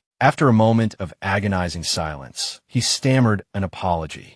I'll go pack Candace's luggage. He needed to get away, to escape the potential rejection. I don't want to hear any words of disappointment from Candace. But Candace caught his wrist. Sano, wait. Her eyes fell on the gift in his hand. Understanding dawned. This is the gift you prepared for me, isn't it? The aquamarine, so that's what it symbolizes. It's beautiful, she murmured. You must have spent a long time choosing it. She pulled him down to sit beside her. She had to soothe him to prevent this kind, gentle man from spiraling further into despair. I'm sorry, Sano, she whispered, her voice full of tenderness. I neglected your feelings. If I had known Ariette's intentions, I would never have accepted his gift. No, I wouldn't have even let it be our guide in the first place. Hearing her words, Sano's expression softened, a mixture of sadness and relief washing over him. Candace, he began, his voice thick with emotion. When I chose that gift, he explained the meaning of the aquamarine to me. But in the end, he gave it to you. Candace instantly embraced him. So that was it. That was why he was so upset. The tension in the room dissipated, replaced by a wave of understanding and affection. Lying together on the bed, the misunderstanding finally resolved. Candace whispered softly, My Sano, relax. Don't worry about anything. Sano, ever the quiet, steadfast partner, had done so much, yet said so little. This was why Sano felt so wronged. Looking at the sincerity in his eyes, Candace understood. It seemed Ariette truly was two-faced. Sano, so obedient and honest, must have been deeply hurt. Poor Sano. He drew closer, nuzzling Candace's neck with a series of soft kisses. Candace could still feel the lingering tension. Sano's expression just moments ago had been like that of a tormented hero in a romance novel, driven almost mad with jealousy. It wasn't difficult to understand his reaction today. He had truly been wronged. Sano removed his vest. The air crackled with a heat more intense than ever before. He slowly began to undress her, but paused when he heard Candace's soft voice. He stopped, seeking her consent. "Candace," he murmured, "may I?" Candace nodded her agreement. "He's still my gentle, kind Sano," she thought. He must have been so upset today to act so out of character. "Yes," she whispered, "I want you to—" Sano's lovemaking was skilled and tender. Whispering in her ear, he confessed, "I know you like it this way, Candace. I want you to be completely lost in me." The scene shifted to the royal palace, where the atmosphere was thick with tension. Queen Yeli, enraged by the news of Candace and Sano's intimacy, stamped her foot in fury. "I knew it," she shrieked. "Letting that bastard escape was a mistake. He's bound to become a threat. He actually found that wretch and wants to bring him back? What is he thinking? Does he intend to let a prince from the slums inherit the throne?" she raged. "Has Duke Clister responded?" The second prince, Harry, replied. "Duke Clister has rejected my proposal to Lady Sally." The queen's anger intensified. Duke Clister and the king always see eye to eye. It seems he wants to marry his daughter to that bastard son the king just found at the count's estate, Candace's husband. "Are you awake?" Sano entered, a letter in hand. A letter arrived from the count's estate. Candace frowned, her heart pounding. "Please don't let it be from Clay," she prayed. "I handed over all my work before leaving for the trip. There shouldn't be any correspondence unless it's urgent." Suddenly, her eyes widened in surprise. "This?" Sano immediately asked. "What is it?" Candace clutched the paper tightly. "Lo's letter says someone is looking for you, Sano." Sano's eyes widened in astonishment. "Someone is looking for me? But I'm of no value to anyone." Candace rushed to comfort him. "Don't say that about yourself, Sano. How could you be worthless? You're the person I love most." Still gripping the letter, a flicker of fear touched her. "But Lo says it's an outsider, very mysterious, concealing their identity. They've been inquiring about our whereabouts and following us. If it were someone like Ariette, someone who knows you, they would have come to meet you openly." Worry gnawed at her. "Who else would want to find you, Sano? And what do they want?" "Wait," she murmured, her expression hardening. "Life has been too peaceful for too long. I almost forgot." A serious look settled on her face. In that forced love novel where Sano is the main character, his true identity is the missing prince. After becoming the prince, his name changes to Antoine de Aubry Palacio. But wasn't he found by the royal family? At the age of 23, she continued, her thoughts racing. Could it be that in the storyline, the search for the missing prince began earlier? Then, these people could be sent by the royal family. The story began with Sano becoming the prince. Watching her increasingly contemplative expression, Sano grew more perplexed. So, is it possible that I'll turn into a villain because of the storyline's influence? Candace suddenly took his hand, her grip tight. Lowering her voice, she asked, "Sano, if someone told you that you were a prince and could inherit the throne, but the condition was that you couldn't be with me, what would you choose?" Sano responded with a smile. "No matter what, you're still my first choice, Candace." Candace squeezed his hand, relief flooding her. "That's settled then. We'll end our trip early. We can continue our honeymoon at home." Sano nodded. "All right, I'll listen to you." Inwardly, Candace remained apprehensive. "It'll be safer in our own territory. We can also avoid those who might be pursuing us." Sano escorted Candace downstairs. She instructed a maid to tell the servants to pack their luggage, explaining that they would be leaving soon, and inquired about the earliest return train. The maid replied that the first one was tomorrow morning. Candace nodded. Sharp eyes. Ariette, the young man, appeared in the doorway. "Good morning, Countess," he added respectfully. The maid hastily explained, "My lady, your guide is here to see you. Mr. Sano told us to send him away, but I thought I should ask you first, Countess." She was still flustered. "I should have asked first." Sano spoke coldly to Ariette. "What do you want? I recall telling you we no longer require a guide." Ariette chuckled lightly. "Don't be so cold, Sano. I haven't done anything."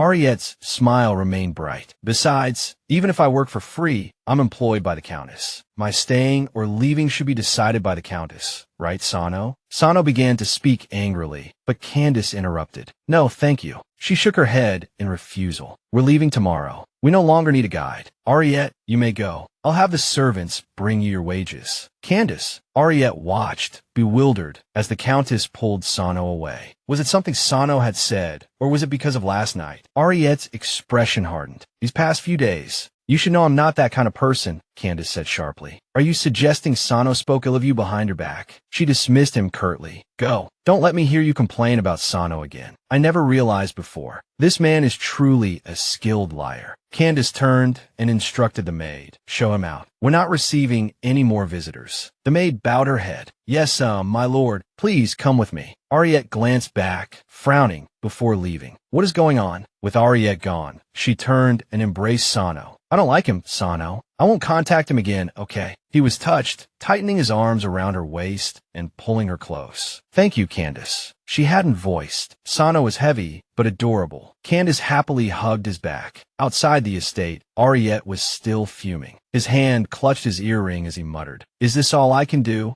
What a pity." Ariette held up the stone, admiring it. Such a wealthy and generous noblewoman, yet with such a sincere heart. You're truly lucky, little wolf cub. I envy you. Inside a carriage, a hand beckoned him. Hey, mercenary over there, come here. Ariette approached. Do you have some task for a failure like me, perhaps? The old man smiled. I saw you at the auction. You must be the guide hired by the Countess. My men said you had a rather unpleasant evening last night. I presume you were treated unfairly. The old man continued. If you can tell me the Countess's next destination, I will certainly reward you handsomely. Everyone in the capital knows I, Baronade, am a benevolent man. Ariette remained silent. Baronade, the very nobleman who had bid against Candace simply over a minor disagreement. Was he seeking revenge? Ariette's steps drew closer to the carriage. Just surveillance. Knowing the Count's next destination shouldn't be difficult, right? He frowned. What are you planning? I won't harm her. Oh, the old man leaned out of the carriage. If the opportunity arises, Baronade smiled slyly. What do you want me to do? Torrential rain lashed down upon the sea. Someone was shaking her awake. Candace, Candace! Candace jolted awake, acutely aware of the rocking motion. Sano, what's wrong? Isn't the ship due tomorrow? She hurriedly donned her cloak. What's happening? The ship is rocking terribly, and it's so noisy outside. Sano replied softly, a storm is coming. His expression turned serious. And something foul has come aboard. Fear flickered across her face. Something foul. A pained scream echoed from the deck. Sano was engaging the intruders. Candace stood at the doorway, calling out his name. Leave one alive. We need to interrogate them and find out who's behind this. He grabbed the man by the collar, fury contorting his features. Tell me who sent you. The man, his breath choked off, shook his head. I don't know. Behind him, another attacker, grimacing in pain, struggled to his feet. He snatched a knife and hurled it towards Candace. Die, he snarled. Sano's blood ran cold. Candace! Candace froze, paralyzed with fear, rooted to the spot. So, they really are after me, she thought, a chilling dread washing over her. I'm going to die again. A flash of steel, a blur of motion, and the knife was deflected by a flying sword. A young man appeared, his sudden presence startling Candace. Ariette! Sano rushed to Candace's side, his voice thick with anxiety. Candace, are you all right? Are you hurt? Guilt gnawed at him. I'm so sorry. I failed to protect you. Candace shook her head, her voice trembling slightly. I'm Fina. I'm okay. Don't worry. He turned, his eyes blazing with icy rage. How dare you hurt Candace? You're all going to die. The unknown assailants, clearly outmatched, quickly fell before Sano's furious onslaught. Candace watched, her heart pounding in her chest, while Ariette observed with a look of displeasure. I knew it. Ariette suddenly smiled, a chillingly enigmatic expression spreading across his face. It's useless for him to hire more mercenaries. He lunged, his sword aimed at Sano. Sano, look out! Candace screamed. Sano dodged the attack with lightning speed. Candace, driven by instinct, ran forward and placed herself between the two men. Ariette, she whispered, the realization dawning on her. So, he really wasn't a good person after all. Sano's gaze was cold as he fixed his eyes on Ariette. Did you lead these men here? I merely provided some inconsequential information. I would never dream of harming Candace, Ariette replied, his smile widening into something sinister. But you have power and magic, yet you still can't protect Candace. How pathetic. He paused, lost in thought. That foolish nobleman was right. This was the perfect opportunity to provoke Sano, to push him over the edge. Candace turned to Ariette, her voice laced with suspicion. Ariette, have you been plotting this from the beginning? Did you know about Sano's magic all along? He touched his face, a sly smile playing on his lips. I told you about magic, didn't I? When I was lost in the wilderness, on the brink of death, I encountered a mad sorcerer. That sorcerer created a scroll capable of stealing magical abilities. And then I killed him, Ariette continued, his voice devoid of emotion, and inherited everything he possessed. I learned that the kings of our nation all possess magical abilities, passed down through the royal bloodline. He threw back his head and laughed, a sound filled with arrogance. If I had such power, I would do much better. I know what true power looks like, the kind of power that can conquer any territory. He turned to Sano, his voice dripping with scorn. And you don't even know what kind of terrifying weapon you wield. His tone shifted, becoming laced with resentment and bitterness. Why were you always the special one among so many children? Only you were the best warrior. Only you were given meat by the master. You were naturally strong and handsome. Sano remained silent, his mind racing. You have strength, magical abilities. You even married a countess, rising to such heights in a single bound. You're so fortunate, yet you don't even realize it. It's enough to make anyone envious, to make anyone furious. Ariette began to unveil his twisted plan, but it doesn't matter. Soon, I will acquire your magical power, surpass your wealth and status, and I will take Candace as well. Candace's eyes flashed with anger. Are you insane? You should take a good look at yourself. Do you think I'm some prize to be easily won? Do you think you can just have me because you say so? You're courting death. Sano roared, his power surging through him as he lunged at Ariette. How dare you disrespect Candace? Candace's voice was filled with concern. Sano, be careful. This man is treacherous. It was all part of his plan. With an unsettling calmness, Ariette pulled a scroll from his pocket, a smiling face drawn upon its surface. Sano's eyes widened in horror. He froze, his body stiffening, and then he collapsed before Ariette's cunning expression. What is this? My power, it's not responding. I can't control it. Sano, Candace cried out, her voice laced with panic. Sano turned towards her, his face etched with fear. Candace, get back. Ariette laughed, his voice laced with triumph. Let me tell you, this was a trap designed specifically for you, all right? His gaze hardened. You should.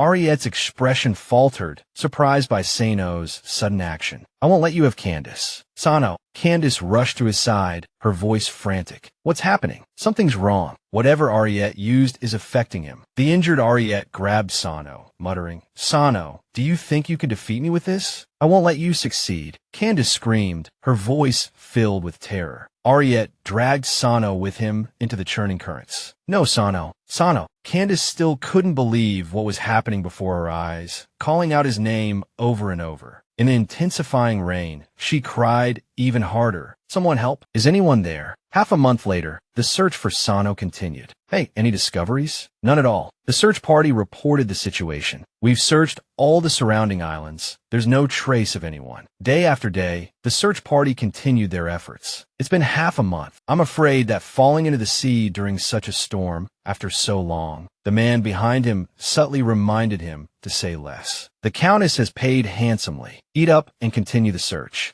Candace stood on the deck, lost in thought. How could such a misfortune happen? The maid's expression was also sorrowful. The mistress is deeply worried. Although she eats every meal normally, I still hear her getting up in the middle of the night. It happened during their joyous honeymoon voyage, and her husband had met with an accident on their way back. Hearing footsteps, the maid turned around. She hurried forward to ask, what is it? The man replied, a messenger from Turin brought a letter. News of Sano? The maid shook her head. Not yet. What's with the look on your face? She was puzzled. What happened in Turin? Let me see the letter. The man looked frightened. It's a letter from Mr. Laura. I heard the messenger say that when news of Sano's accident at sea reached Turin, the elders of the Valkyries family. Candace walked over. I heard you talking about the family elders. What are people from the Count's estate doing here? The maid turned around warily. Mistress, mistress. The man hesitated, but handed over the letter. This is Mr. Laura's letter. Oh, so it's like this. Candace gripped the letter tightly. Sano hasn't even been found, and they're already trying to label me a new widow. and they're arbitrarily interfering with the wine production business under my name. Candace frowned in annoyance. Indeed, it seems that in the laws of this era, for widowed women, the family elders have the right to help them handle assets and funeral arrangements. Are these old fools stupid? Have they forgotten I'm the Countess? That's not their primary area of business. I won't yield to them. Lynn, beside her, asked worriedly, Mistress, do you need to inform Mr. Laura? No need. Candace crumpled the letter and began to pack. We're returning to Turin. As for here, the maid hesitated. Should we suspend the search for Mr. Sano? Candace shook her head. No need. I bought this entire ship, including the salvage vessel and the maritime team. Let them continue searching. The maid obeyed. Understood. Candace looked at the blue sky and continued. I know what you're thinking, but Sano won't die. Mistress. The maid was worried. It seemed the mistress wasn't in denial due to excessive grief, but because she truly believed Sano would be found. Lynn, help me pack. Yes, she obeyed. He's the male protagonist. He must have the protagonist's halo. Candace was resolute. So Sano absolutely won't die. Sano never wanted to leave me. Perhaps he's trapped on some small island right now, incredibly worried and anxious. I hope we can find him soon. 5 days later, Turin. Oh my, is it true? The party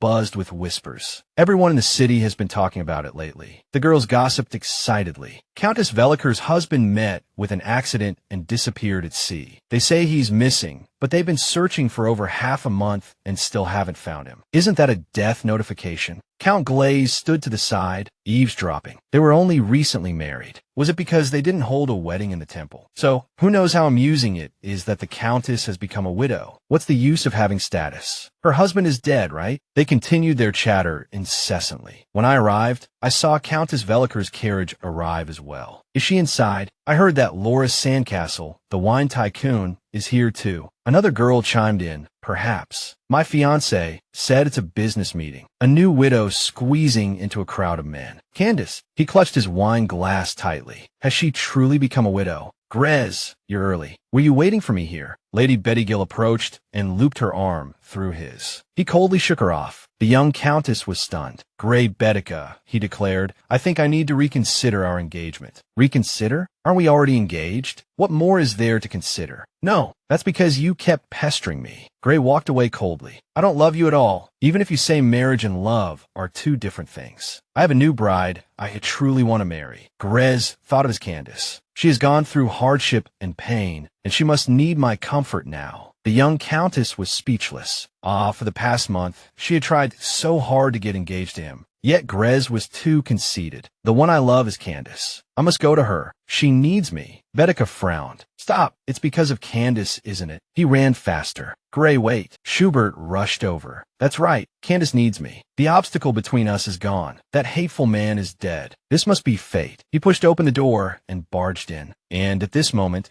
Candace had just emerged from the grief of losing her husband. Candace! Grey ignored everyone's stares, even sinking into the mire of scandal for his ruined reputation. These people are all happy to see her widowed, so she needs me even more at this time. Candace! He shouted her name loudly in the crowd. I can ignore the fact that she's been married, ignore the fact that she's a widow, not care that she's no longer a virgin and a pure woman. Count Cray immediately knelt down, and he shouted loudly, extending his arms towards her. Candace, I don't care that you were married, and you shouldn't care about those gossips either. Choose me. What you need is my unwavering choice. Candace was shocked, her eyes wide. What was wrong with him again? Schubert gently stroked Candace's head. I'm sorry. I seem to be too excited and scared you. I know what you're thinking, but as long as we love each other, we can overcome any obstacle, even if you resented me before. I won't let go. Larkney, seeing Schubert stroking Candace, spoke up. Wait a minute. Candace pushed Schubert away. What? Who's in love with you? Schubert stumbled, calling Candace's name. Candace rebuked Schubert. Are you sick? It's like all the male leads in novels are sick, but Grey is definitely the sickest. Candace looked at Schubert with resentment in her eyes. Candace, you're a noble. You can't say such vulgar words. Candace retorted. Then aren't you sick too? Talking nonsense. Sano isn't dead. He's just temporarily out of contact. If you want to get married, you've got the wrong person. Shouldn't you be writing letters to the female lead? I'd advise her to seize this opportunity. Isn't she stopping Grey from going crazy? Haven't you come out of your trauma yet? Missing for so long is no different from being dead. You don't have to worry. I said I don't mind that you've been married. Candace was dumbfounded. Huh? Don't mind? You using the word mind mind proves that in your heart, you also think that someone who's been married is despicable, right? You're so high and mighty, no different from those smooth talkers. You're just a vase decorated with money, filled with mud,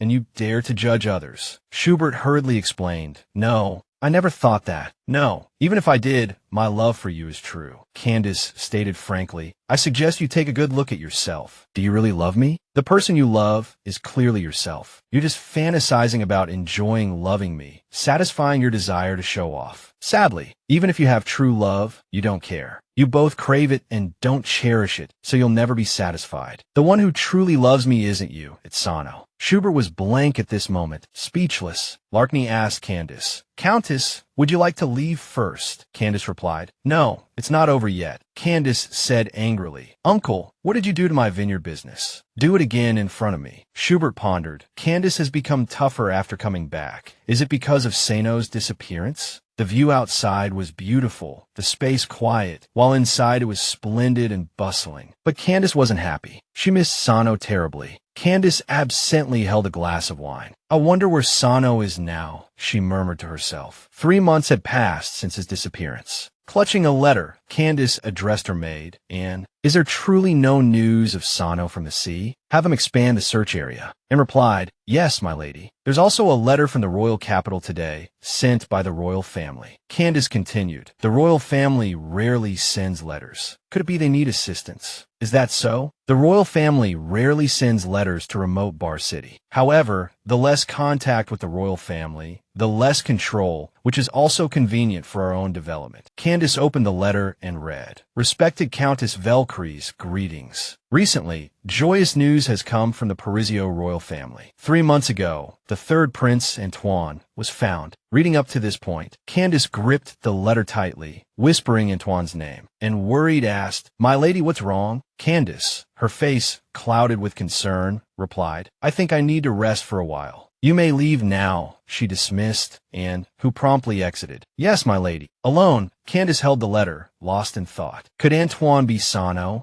It must be as like NH I mentioned in the previous letter. The people searching for Sano left with us, so it's highly likely Sano fell into the sea, was swept away by the currents, and then rescued by those who found him. Could this be the irresistible force of the novel's plot? But why? If he's all right, hasn't he come back to me? Even if it's inconvenient at the royal palace, couldn't he send a letter? Suddenly, Candace stepped on something. Candace bent down and looked. This book. She sat down and opened it, beginning to read. Confusion washed over her as she took in the contents. It was the legend of Jellery. Why would it say this? I clearly never asked him about it, nor did I ever tell him I didn't like it. In the days of January, the knight will not regret, nor will it be ashamed. One must always give up something to gain something else. What he wishes to gain is love. This is Grez's legend of Jellery. Candace likes me. I won't hide it from Candace. All right. Reading up to this point, Candace quickly put the book down. Stop these memories. I'm becoming more and more conflicted. In my past life, we didn't date. In this life, I fell madly in love with Grez. But with Sano, this feeling of love is different. Without Sano, I don't even feel safe sleeping. But Sano has been found by the royal family. Is it because of the plot's influence that things are getting closer to the original story? No. Without Sano, where will I find such a perfect husband? I can't give up so easily. Perhaps with me, Sano will develop in a direction I dislike. If I think this way, I must hurry and find Sano before he's corrupted later. Candace called for Anne. Find like NHI and bring her to me. We must go to the royal capital. Worst case scenario, I'll move the family business to the capital, and stared wide-eyed at Candace. My lady, you already know. Candace looked at and questioningly. Know what? And explained. The king's letter has already reached Darien. The third prince, Antoine, has returned. The royal capital will hold a celebratory ceremony, inviting dukes and counts to bring their children. Candace then asked, they're holding a celebration just because the prince returned? And replied, of course not. The messenger said that the reason so many nobles are invited to this celebration is actually to choose a consort for Prince Harry. And Prince Antoine? Choosing consorts for the princes. They want to choose a consort for Sano, the Hazel Empire's capital anniversary. Quick, the royal procession floats are arriving. Each royal member has their own float. The king of the Hazel Empire, so he has 3 children. The eldest prince, Katai, died of illness 10 years ago. Princess Melanie married the duke's son of the eastern city of Terry 3 years ago. The renowned third prince, Antoine, had returned. The image of him kept flashing through Candace's mind. I don't know what kind of outcome I'll ultimately get. Why didn't you come back to see me? Why didn't you write to me? What's this about a concert audition? These were the questions she wanted to ask him directly. Candace was startled when Larkney approached her. Next, we must meet with Lady Winley and sign the trade cooperation documents based on the discussions and agreed-upon divisions, Larkney informed her. Oh, all right, Candace replied. Thanks to Lady Winley, we were able to acquire such a wonderful estate near the capital. Lady Winley addressed Candace warmly. I'm also very pleased to be of assistance. As the Empire's only countess, I wanted to meet you for a long time. It's truly an honor to be able to cooperate with you on this business venture. The products you brought are sure to be very popular. Are they all specialties of Darien? Lady Winley inquired. Darien is so far away. I've heard the land there isn't very fertile, but it has so many novelties. It's truly a magical city. Yes, Candace confirmed. They are all produced by the Velcries family. In truth, they were all food items from her previous modern life, milk tea and creative snacks. Relocating their production permanently to the capital presented a significant challenge. The family's large-scale industries couldn't be squeezed in on short notice, so they had to create some new products to generate income. Hearing this, Lady Winley said happily, perhaps the prince's procession has already joined the celebratory parade. It's getting late. The capital hasn't held such a grand celebration in a long time. You can also join in after you return. Our esteemed Majesty has truly put in a lot of effort this time. I wonder which noble ladies the 2 princes will propose to. Indeed, I'm curious as well, Candace agreed. Lady Winley graciously saw Candace off, reminding her to be careful on the road. Once outside, Candace said to Lady Winley, you can stop here. Goodbye. Candace boarded her carriage. The prince was inside, and Sano should be there too. But a procession wasn't a good time to meet and talk. During this period of relocation to the capital, Candace often found herself lost in thought. Was it to leave a place of sorrow that we were suddenly taken from Darien, where we'd lived for so long? Larkney asked curiously, My lady, if you simply wanted to leave Darien, why move to the capital? There are actually more options. Candace was taken aback by Larkney's question. What? Don't tell me you thought I was heartbroken and wanted to leave Darien. Do you also think Sano is dead, and I should become a widow like you? Larkney hastily apologized. No, that's not it. Candace turned and said, Of course it's not what you think. A few words can't explain it clearly to you. I brought the family business to the capital because Sano is here. It's okay if you don't understand. It's okay if you can't let go. I need to find Sano to get a definitive answer. Candace suddenly gasped, her eyes locking onto a figure. It was Sano. She hadn't expected to see him again so suddenly. Is this the prince's procession? I actually ran into it. We can't go down this street. Seeing Candace constantly looking outside, Larkney asked, What's wrong? My lady, the noisy music and drums have startled the horse. Ah, damn it. The horse is spooked, you beast. Calm down. Who is it? Protect the prince. Candace tumbled from a carriage. Unfortunately, her long dress was caught in the carriage door. Panicked, Candace cried out, My dress is stuck. I'll be dragged by the carriage and ripped apart. Larkney shouted, Wait. My lady, Candace. Candace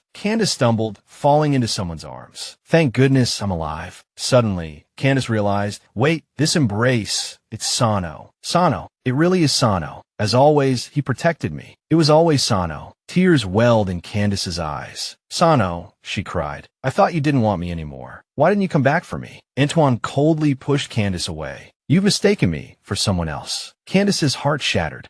What were you saying? What do you mean mistaken you? He doesn't remember me? Impossible. This is some cliched amnesia plot, Antoine said coldly to Candace. Excuse me, then turned and left, ordering the guards to maintain order and prevent anyone unrelated from approaching. Candace reached out and grabbed him. Wait, Your Highness Antoine, is Sano in trouble? Is something bothering him? Her hand was flung away. As she touched Antoine, he said, Please behave yourself, Candace. Candace stared into Antoine's eyes. That look couldn't be faked. Sano really didn't recognize me. Stay back. It was true. Sano would never look at me like that. This is the royal procession. Please leave immediately. Candace thought, it seems he really has become a completely different person. Amnesia? But he clearly rushed over to protect me just now. Could it be because of the plot's influence? Can the plot really change a person? It's not impossible. Before I recovered the memories of my past life, I was still the lovesick female lead in that torturous romance story. But Prince Antoine in the story, shouldn't he be enthusiastically saving people like an overeager hero? I ran over here to Candace, miss. Are you all right? Candace immediately replied, I'm fine. Larkney looked at Antoine, then whispered, Sano. Of course, we'll talk more later. Right now, even I can't be sure if he's still Sano. But one thing's for certain. If the person before us is Prince Antoine from the novel, it's best to be cautious. I apologize, Your Highness. Larkney ran to Antoine and said, the horse was startled and ran into your procession. I'm terribly sorry. Please allow the Cornellman family to offer a formal apology tomorrow. Antoine replied indifferently, that's not necessary. Candace said softly, then we'll take our leave. We won't disturb the procession any further. All right, if you don't leave now, you won't be able to later. Interfering with the royal procession is a serious offense. Your Highness, farewell. At least I found him and confirmed that he has indeed returned to the palace and become Prince Antoine. If it's truly because of the plot's influence, I have to think carefully about how to help Sano break free from it. Antoine watched Candace leave. Just now, I completely unconsciously rushed over to protect her. I actually made such a wrong choice in front of my rivals. Antoine closed his eyes and thought, and it was for a woman I've never met before. Your Highness, that person is the eldest son of you Cornellman. Do we need to punish him? Antoine immediately said, no, avoid unnecessary trouble. Continue the ceremony. Also, investigate the information of that woman just now and her relationship with the young Master Cornellman. Yes, this incident will affect my judgment. It absolutely cannot be ignored. Back at the mansion, Candace said happily, thank you for stopping the carriage, saving Larkney, and helping me out of that awkward situation.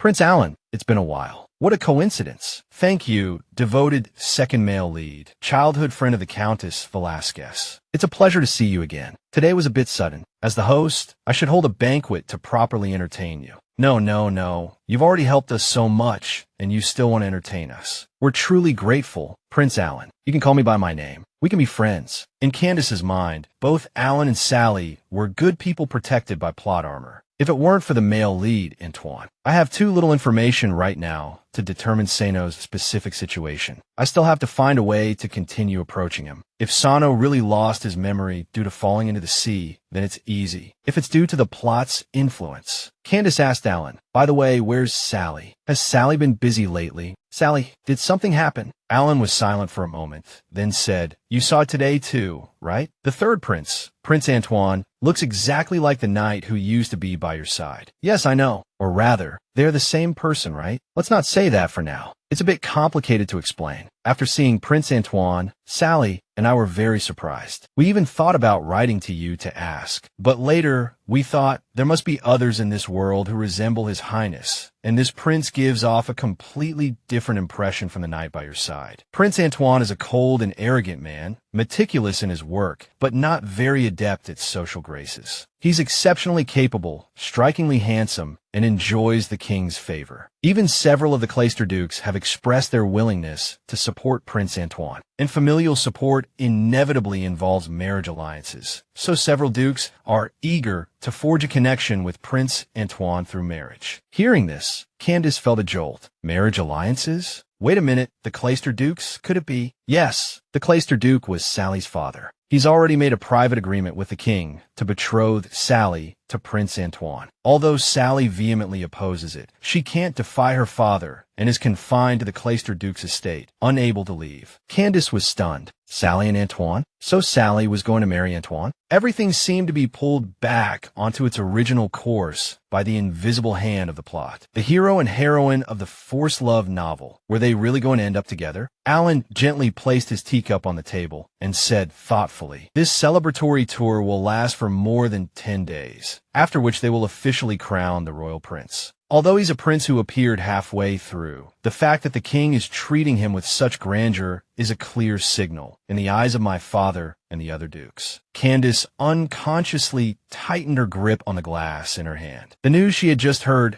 felt like an ominous premonition. I remember in the novel's introduction, it was this Antoine who inherited the throne. But for me, this isn't good news. The more it is like this, the harder it will be for me to approach Antoine. Candace began to consider other plans. On the final day of the banquet, the main gates of the royal palace opened. For the first time in 30 years, nobles from all over the empire gathered together. Candace gracefully arrived at the banquet. Dressed in magnificent attire, Candace was determined to find an opportunity to approach Antoine today. Only then could she figure out what had happened to Sano. Candace looked around the banquet hall. There wasn't a single familiar face. These nobles belonged to her own social circle, but she didn't want to seek out Grez, who was also from Darien. Candace looked up, and a familiar figure caught her eye. He was there. Sano was talking to someone. Candace suddenly realized that the person with Antoine was Sally, along with her father. Seeing the reluctant expression on Sally's face and her father's urging, this must be the scene of the first meeting between the male and female leads. If the plot was starting like this, it meant that Antoine would fall in love with Sally without knowing anything. Suddenly, Antoine turned his head and glanced down, but he still turned and left with Sally. Candace still wanted to confirm if her Sano was as good as before. She didn't want to give up on him so easily. Candace tried to approach, but was stopped. Please halt. Beyond this point is His Majesty's reception room. You cannot go up. Candace was surprised, but properly introduced herself and her purpose. I am Countess Vericas of Darien. I wish to see His Majesty. However, the guards still refused. I apologize, but these are His Majesty's orders. No one can pass without a command. Candace was astonished. Having summoned so many nobles, private meetings must be incredibly time-consuming. What were they doing? A fan meeting? Alan quickly walked up to her and offered, "Do you want to see His Majesty?" "Wait a moment. I can have my father take you." Candace immediately declined his offer. "No, there's no need. Why would His Majesty summon the nobles individually like this? Wouldn't that be even more time-consuming?" Alan sighed and revealed the truth. His Majesty's health is no longer suitable for appearing in public. Even discussions with the dukes and ministers are conducted in his bedchamber. And only families with independent city-states and titles, meaning the ducal families protecting the royal family, were eligible to be summoned. Furthermore, His Majesty had extended a special invitation to unmarried ladies within these families. This wasn't merely a meeting with the king, but also a chance to mingle with the two unmarried princes. His words inadvertently reached the ears of several young ladies present. They glanced at him. Alan, unfazed, continued his conversation with Candace. Sally was also accompanying Duke Clayster to meet Prince Antoine. It was then that Candace recalled the true purpose of the royal banquet, to choose consorts for the princes. Land, power, or loyalty to the crown all came with a price tag. Candace mused how interesting it was to trade in marriage, the king essentially shopping for suitable buyers for his sons. But even with price tags, Alan said cautiously, they're all different. Choosing a consort wasn't a bad thing. Candace teased him half-jokingly. Alan, if I were wealthy enough, would the king choose me too? Are those dukes truly that rich? Her question had a basis. The Vericas family paid taxes to the crown annually, and this year they were supposed to pay even more. However, since her awakening, only her personal assets had increased. Originally, the account's personal assets aren't taxable. Alan pondered for a moment. As far as I know, His Majesty has always wanted to control the entire wealth of the great families. After all, with money, one could do many things. It's just that the great families resisted fiercely, so the king hasn't succeeded. Candace agreed. Indeed, that's why Darien, so far from the center of the country, has thrived so well, making money in secret. Alan continued his chatter.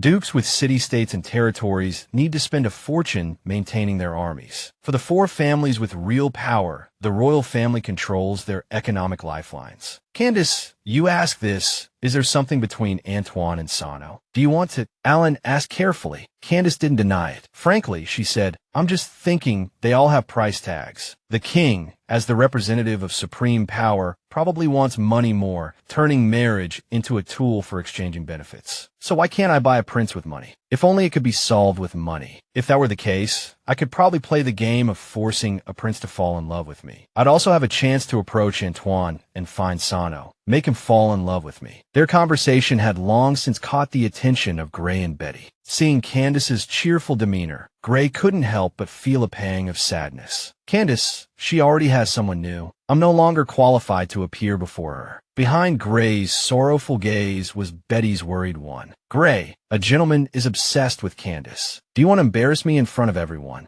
It wasn't just the two of them. The stationary Candace and Alan also attracted much gossip. Isn't that young Master Alan of the Grand Duke's family? Who's the lady beside him? It seems she's the Empire's only countess. Is he courting the countess? This conversation inadvertently reached Betty's ears. She sneered, her heart filled with contempt for Candace. A widow, yet so arrogant. She truly doesn't know her place. An idea for a prank sprang to mind. Quickly composing her features into a mask of innocence, she approached Candace. Countess Vericas, you're here too. What a coincidence. I thought you wouldn't come. Candace was taken aback by this sudden, unprovoked address. Who are you? Betty didn't introduce herself immediately. Instead, her first words loudly proclaimed Candace's sorrowful past. My dear, I'm so sorry. I heard your husband met with an accident at sea. I hope you've recovered. Betty feigned a look of regret. It's such a pity you became a widow so young. I'm so sorry. Did I mention something that upset you? Ignoring Betty's lengthy speech, Candace remained expressionless, repeating her question. Who are you? Betty practically shrieked. You're asking who I am? Didn't you write me a letter before? Candace still couldn't place her until she saw a familiar figure. Gray stumbled forward, attempting to intervene in the argument between the two women. Candace recognized her now. It was Lady Betty of the Marquis of Cajal. Candace wondered what she wanted with her, the whole situation making her question when this bizarre, almost scripted scene would end. It seemed they were all bound to follow their predetermined roles until it did. Resigned, Candace decided to play her part. She approached Betty, lowering her voice so only the two of them could hear. You know, Gray doesn't really like me. He's only interested in my money. So, if you want to win him over, I suggest you focus on getting rich. Good luck with that. Betty bristled, but before she could react, a maid carrying a tray of drinks walked by. Whether by accident or design, she tripped right where they were standing, drenching them both. Candace swiftly pushed Betty aside, but her own dress was soaked in wine. Alan rushed over, concerned for Candace's well-being. Betty was still reeling from what had just happened. The maid, having caused the mishap, bowed her head and apologized profusely. Betty, finally processing the events, looked stunned. She pushed me out of the way. How kind of her. The maid quickly addressed Candace. The palace has spare clothes for guests. Please follow me to change. Candace had no choice but to agree. She certainly couldn't continue the banquet in her current state. Before leaving, Candace made sure to excuse herself to Alan. I'll be back shortly, Alan. He brushed it off lightly. It's all right, the banquet is still young. Meanwhile, someone continued to observe Candace's every move, Darian's former fiancé.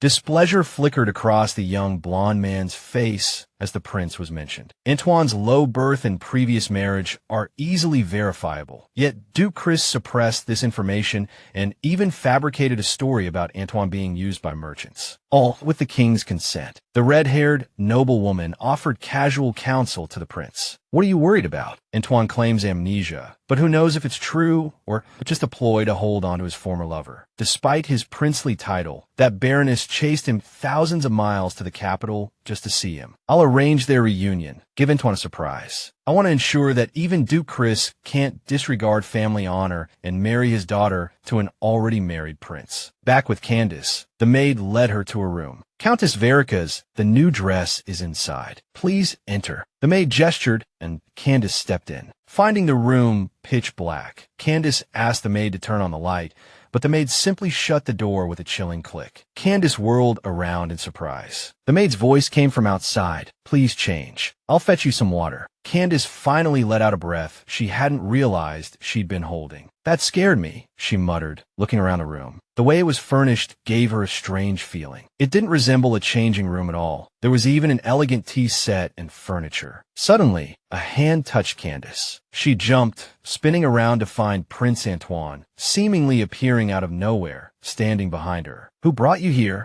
Candace quickly backed away, stammering. Your Highness Antoine? What are you doing here? Weren't you meeting with the king? Antoine replied coldly, This is my lounge. Why wouldn't I be here? Candace realized she'd walked into a trap, that Maid had deliberately led her here. But who? Who would want me to see Sano? Antoine crossed his arms, asking directly, "So you came to find me, Countess Vericas?" Candace immediately explained her predicament. "No, a maid at the banquet spilled wine on my dress. She brought me here to change." Antoine uttered 2 words, "I don't believe you." Candace was taken aback. "So you don't believe me?" Suddenly, something occurred to her. "Wait, how do you know my name?" "I only used the title Countess Vericas when entering the palace." "How does Antoine know my real name?" "Your Highness, Antoine, have you been investigating me?" Candace asked the prince directly, suspicion lacing her voice. Antoine replied coldly, "You have been inquiring about me." Such suspicious behavior naturally draws the attention of the royal family. Candace was shocked. Isn't it normal for a prince to be the subject of inquiry? Clearly everyone is asking, and I've unfortunately caught your attention. Or is it because Sano still remembers me and is watching over me? Candace bit her lip, deciding to probe. "Regardless of whether Sano has lost his memory, I may have encountered you by chance. Your Highness, Prince Antoine, is quite the enigma. Everyone, myself included, is curious about you. Besides, we met years ago. Do you remember me?" Antoine uttered a single word. "Lies." He frowned, continuing, "I remember the past clearly. I wouldn't forget someone I've met." "You're lying. We've never met before the celebration." Candace froze, stunned. How is this possible? He claims to have his past memories. Could the world of the novel be altering the plot, changing his memories? But the man before me not long ago said I would always be his first choice. How am I supposed to accept all of this? The heart of my Sano now belongs entirely to someone else. Antoine in the novel, what am I supposed to do? Sano might never return. I have to keep thinking. Should I give up in this situation? Candace felt lost, unsure how to proceed. But it seems I can't completely let go of Sano. Suddenly, Antoine called her name, Candace. She looked up at him, startled. Antoine grasped her chin. The storm at sea took Countess Vericas' husband. Does my face remind you of someone? Candace stammered Sano's name.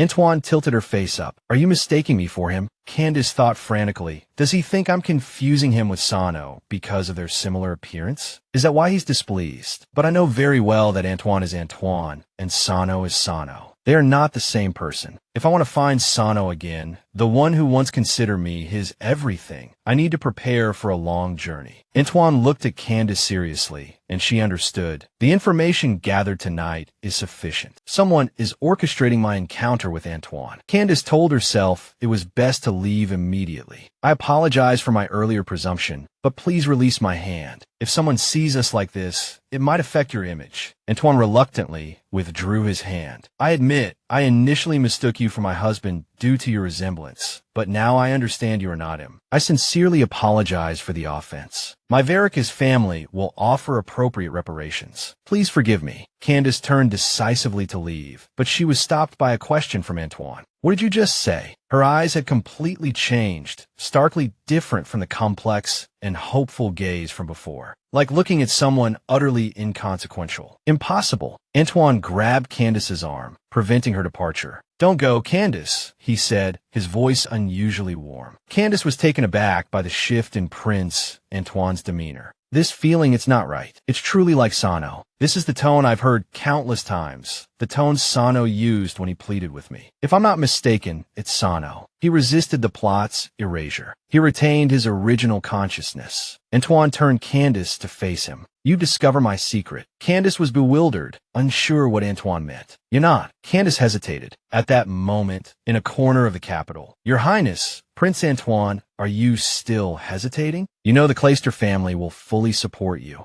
If you marry, Antoine replied coldly, I'm not hesitating. However, tonight you took away a lady, the Countess of Darien. This could affect your marriage. Why would you do that? Antoine paused, then said, because he appeared. He appeared? Is it that thing inside of you? Yes. Ever since I fell into the sea and you rescued me, this evil spirit has been clinging to me. At first, it only caused brief losses of consciousness, so subtle that even those around me didn't notice anything unusual. Then it began to appear more frequently, bringing with it habits I never had. This evil spirit is slowly changing my preferences and tastes, turning me into a different person. Now, this woman, Candace, has appeared. She has an unusual effect on me, provoking the evil spirit within me. Even my heart, controlled by it, is shaken by her. Even when I'm lucid, the spirit can temporarily control my body. Candace has discovered this secret, and that's why I've brought her here. Then find a reasonable solution, Antoine replied resolutely. No, Mr. Clayster, you've tried bringing the most renowned priests and clergymen to me, but no one has been able to stop the spirit's influence. If she can cause it to fluctuate, isn't that a good opportunity to find a solution? Antoine suddenly noticed a book about the legends of Jellery. Why is this book here? Could it be him? In any case, I need to keep her here. You cannot harm her. Rest assured, Candace will not affect our alliance. My marriage to Sally will proceed smoothly. In her room, as dawn approached, Candace whispered Sano's name. Candace awoke in a daze, unsure of where she was. She sat up, gasping, rubbing her head. Last night, it was Sano. I'm certain the man before me was Sano, not Antoine. This proves Sano hasn't completely disappeared. I still have a chance to find him. That Antoine, how dare he do this within the palace walls? Where is this? Do Doro and the others know I was taken? Candace quickly surveyed her surroundings. Stepping out of the room, she saw Antoine leisurely drinking tea. It's all because of him that my Sano has become like this. Antoine merely glanced at Candace. Finally awake, Your Highness. Antoine, I attended the royal banquet as a representative of the Veracruz family, a guest of the king. You assaulted me and brought me to this strange place. I demand a reasonable explanation. Antoine silently sipped his hot tea. You've discovered my secret. Did you expect to leave unscathed? I don't understand what you're talking about. Is the secret he's referring to Sano's presence? What is their situation? Indeed, Antoine slowly rose to his feet. I can tell you that I harbor an evil spirit within me, and you can make it appear. This must be a coincidence, or does he believe in wicked witches and deities? Candace finally understood. He thinks I have some kind of evil spirit within me. I truly don't understand what you're saying. It's typical of this era to attribute anything they can't comprehend to deities. Whether you understand or not, and regardless of the reason, you must die. I can sense his killing intent. He wants me silenced. Let's make a deal. If you help me resolve this issue with the evil spirit, I can promise your Veracruz family certain benefits. Otherwise, you will disappear like a secret, never to see the light of day. Antoine gripped Candace's arm tightly, the two standing face to face. Don't move. Antoine looked at Candace with unusually warm eyes. What's he doing now? Though he were Sano's face, he is not Sano after all. I don't want any contact with him. Antoine deliberately brushed against her, wanted to see her reaction, but she didn't react at all. The spirit's appearance isn't triggered by contact with her. Then what is it? Is this what you call help? The benefits to the Veracruz family you mentioned. Is it to gain the Veracruz family support to secure some advantage in external alliances? You have no choice. Starting tomorrow, as long as I reside in the mansion, you must remain by my side at meal times during this time. Think carefully about how the spirit suddenly appeared last night. As Countess Veracruz, she will reside here from now on and attend to her, Antoine instructed his attendant. Then, Antoine walked straight out. That arrogant superiority is infuriating. No wonder Sally rejected him in the novel. With the law on my side, everything will be all right. I just need to find a way to get a message out. While things haven't gone as planned, being confined does give me more opportunities to interact with Antoine. He believes there's an evil spirit inside me. Could it be Santa's consciousness struggling? This place is so boring. Where's the library? I like to find something to read. Miss, please follow me. Candace was led to the library. Countess, this is the library. There certainly are a lot of books here. These books are quite complex. Is this the only library, Countess? These are all the books in the cabinets. I see. Then go and buy me some new ones. Go to the newly opened bookstore in town and buy some popular illustrated books. Here's the list. Very well. The people at the bookstore are my confidants. They understand the Veracruz family's secret code. I'll contact Lo first and tell him about my situation so he won't worry. All the books here are about academics and biographies. Sano wouldn't enjoy reading these. Did he start studying using these books only after becoming Antoine? Candace suddenly realized something. Antoine's initial setting was that he lived among commoners for over 10 years, so he's now diligently studying various subjects to become a proper prince. This makes him easier to deal with than the Antoine in the book. Antoine noticed Candace looking at him. Why is she here? He told himself not to look. It must be the evil spirit's influence, making him constantly aware of her. Night fell, and Candace was fast asleep in her room. Suddenly, a figure appeared beside her bed. It was Antoine. He was staring at her.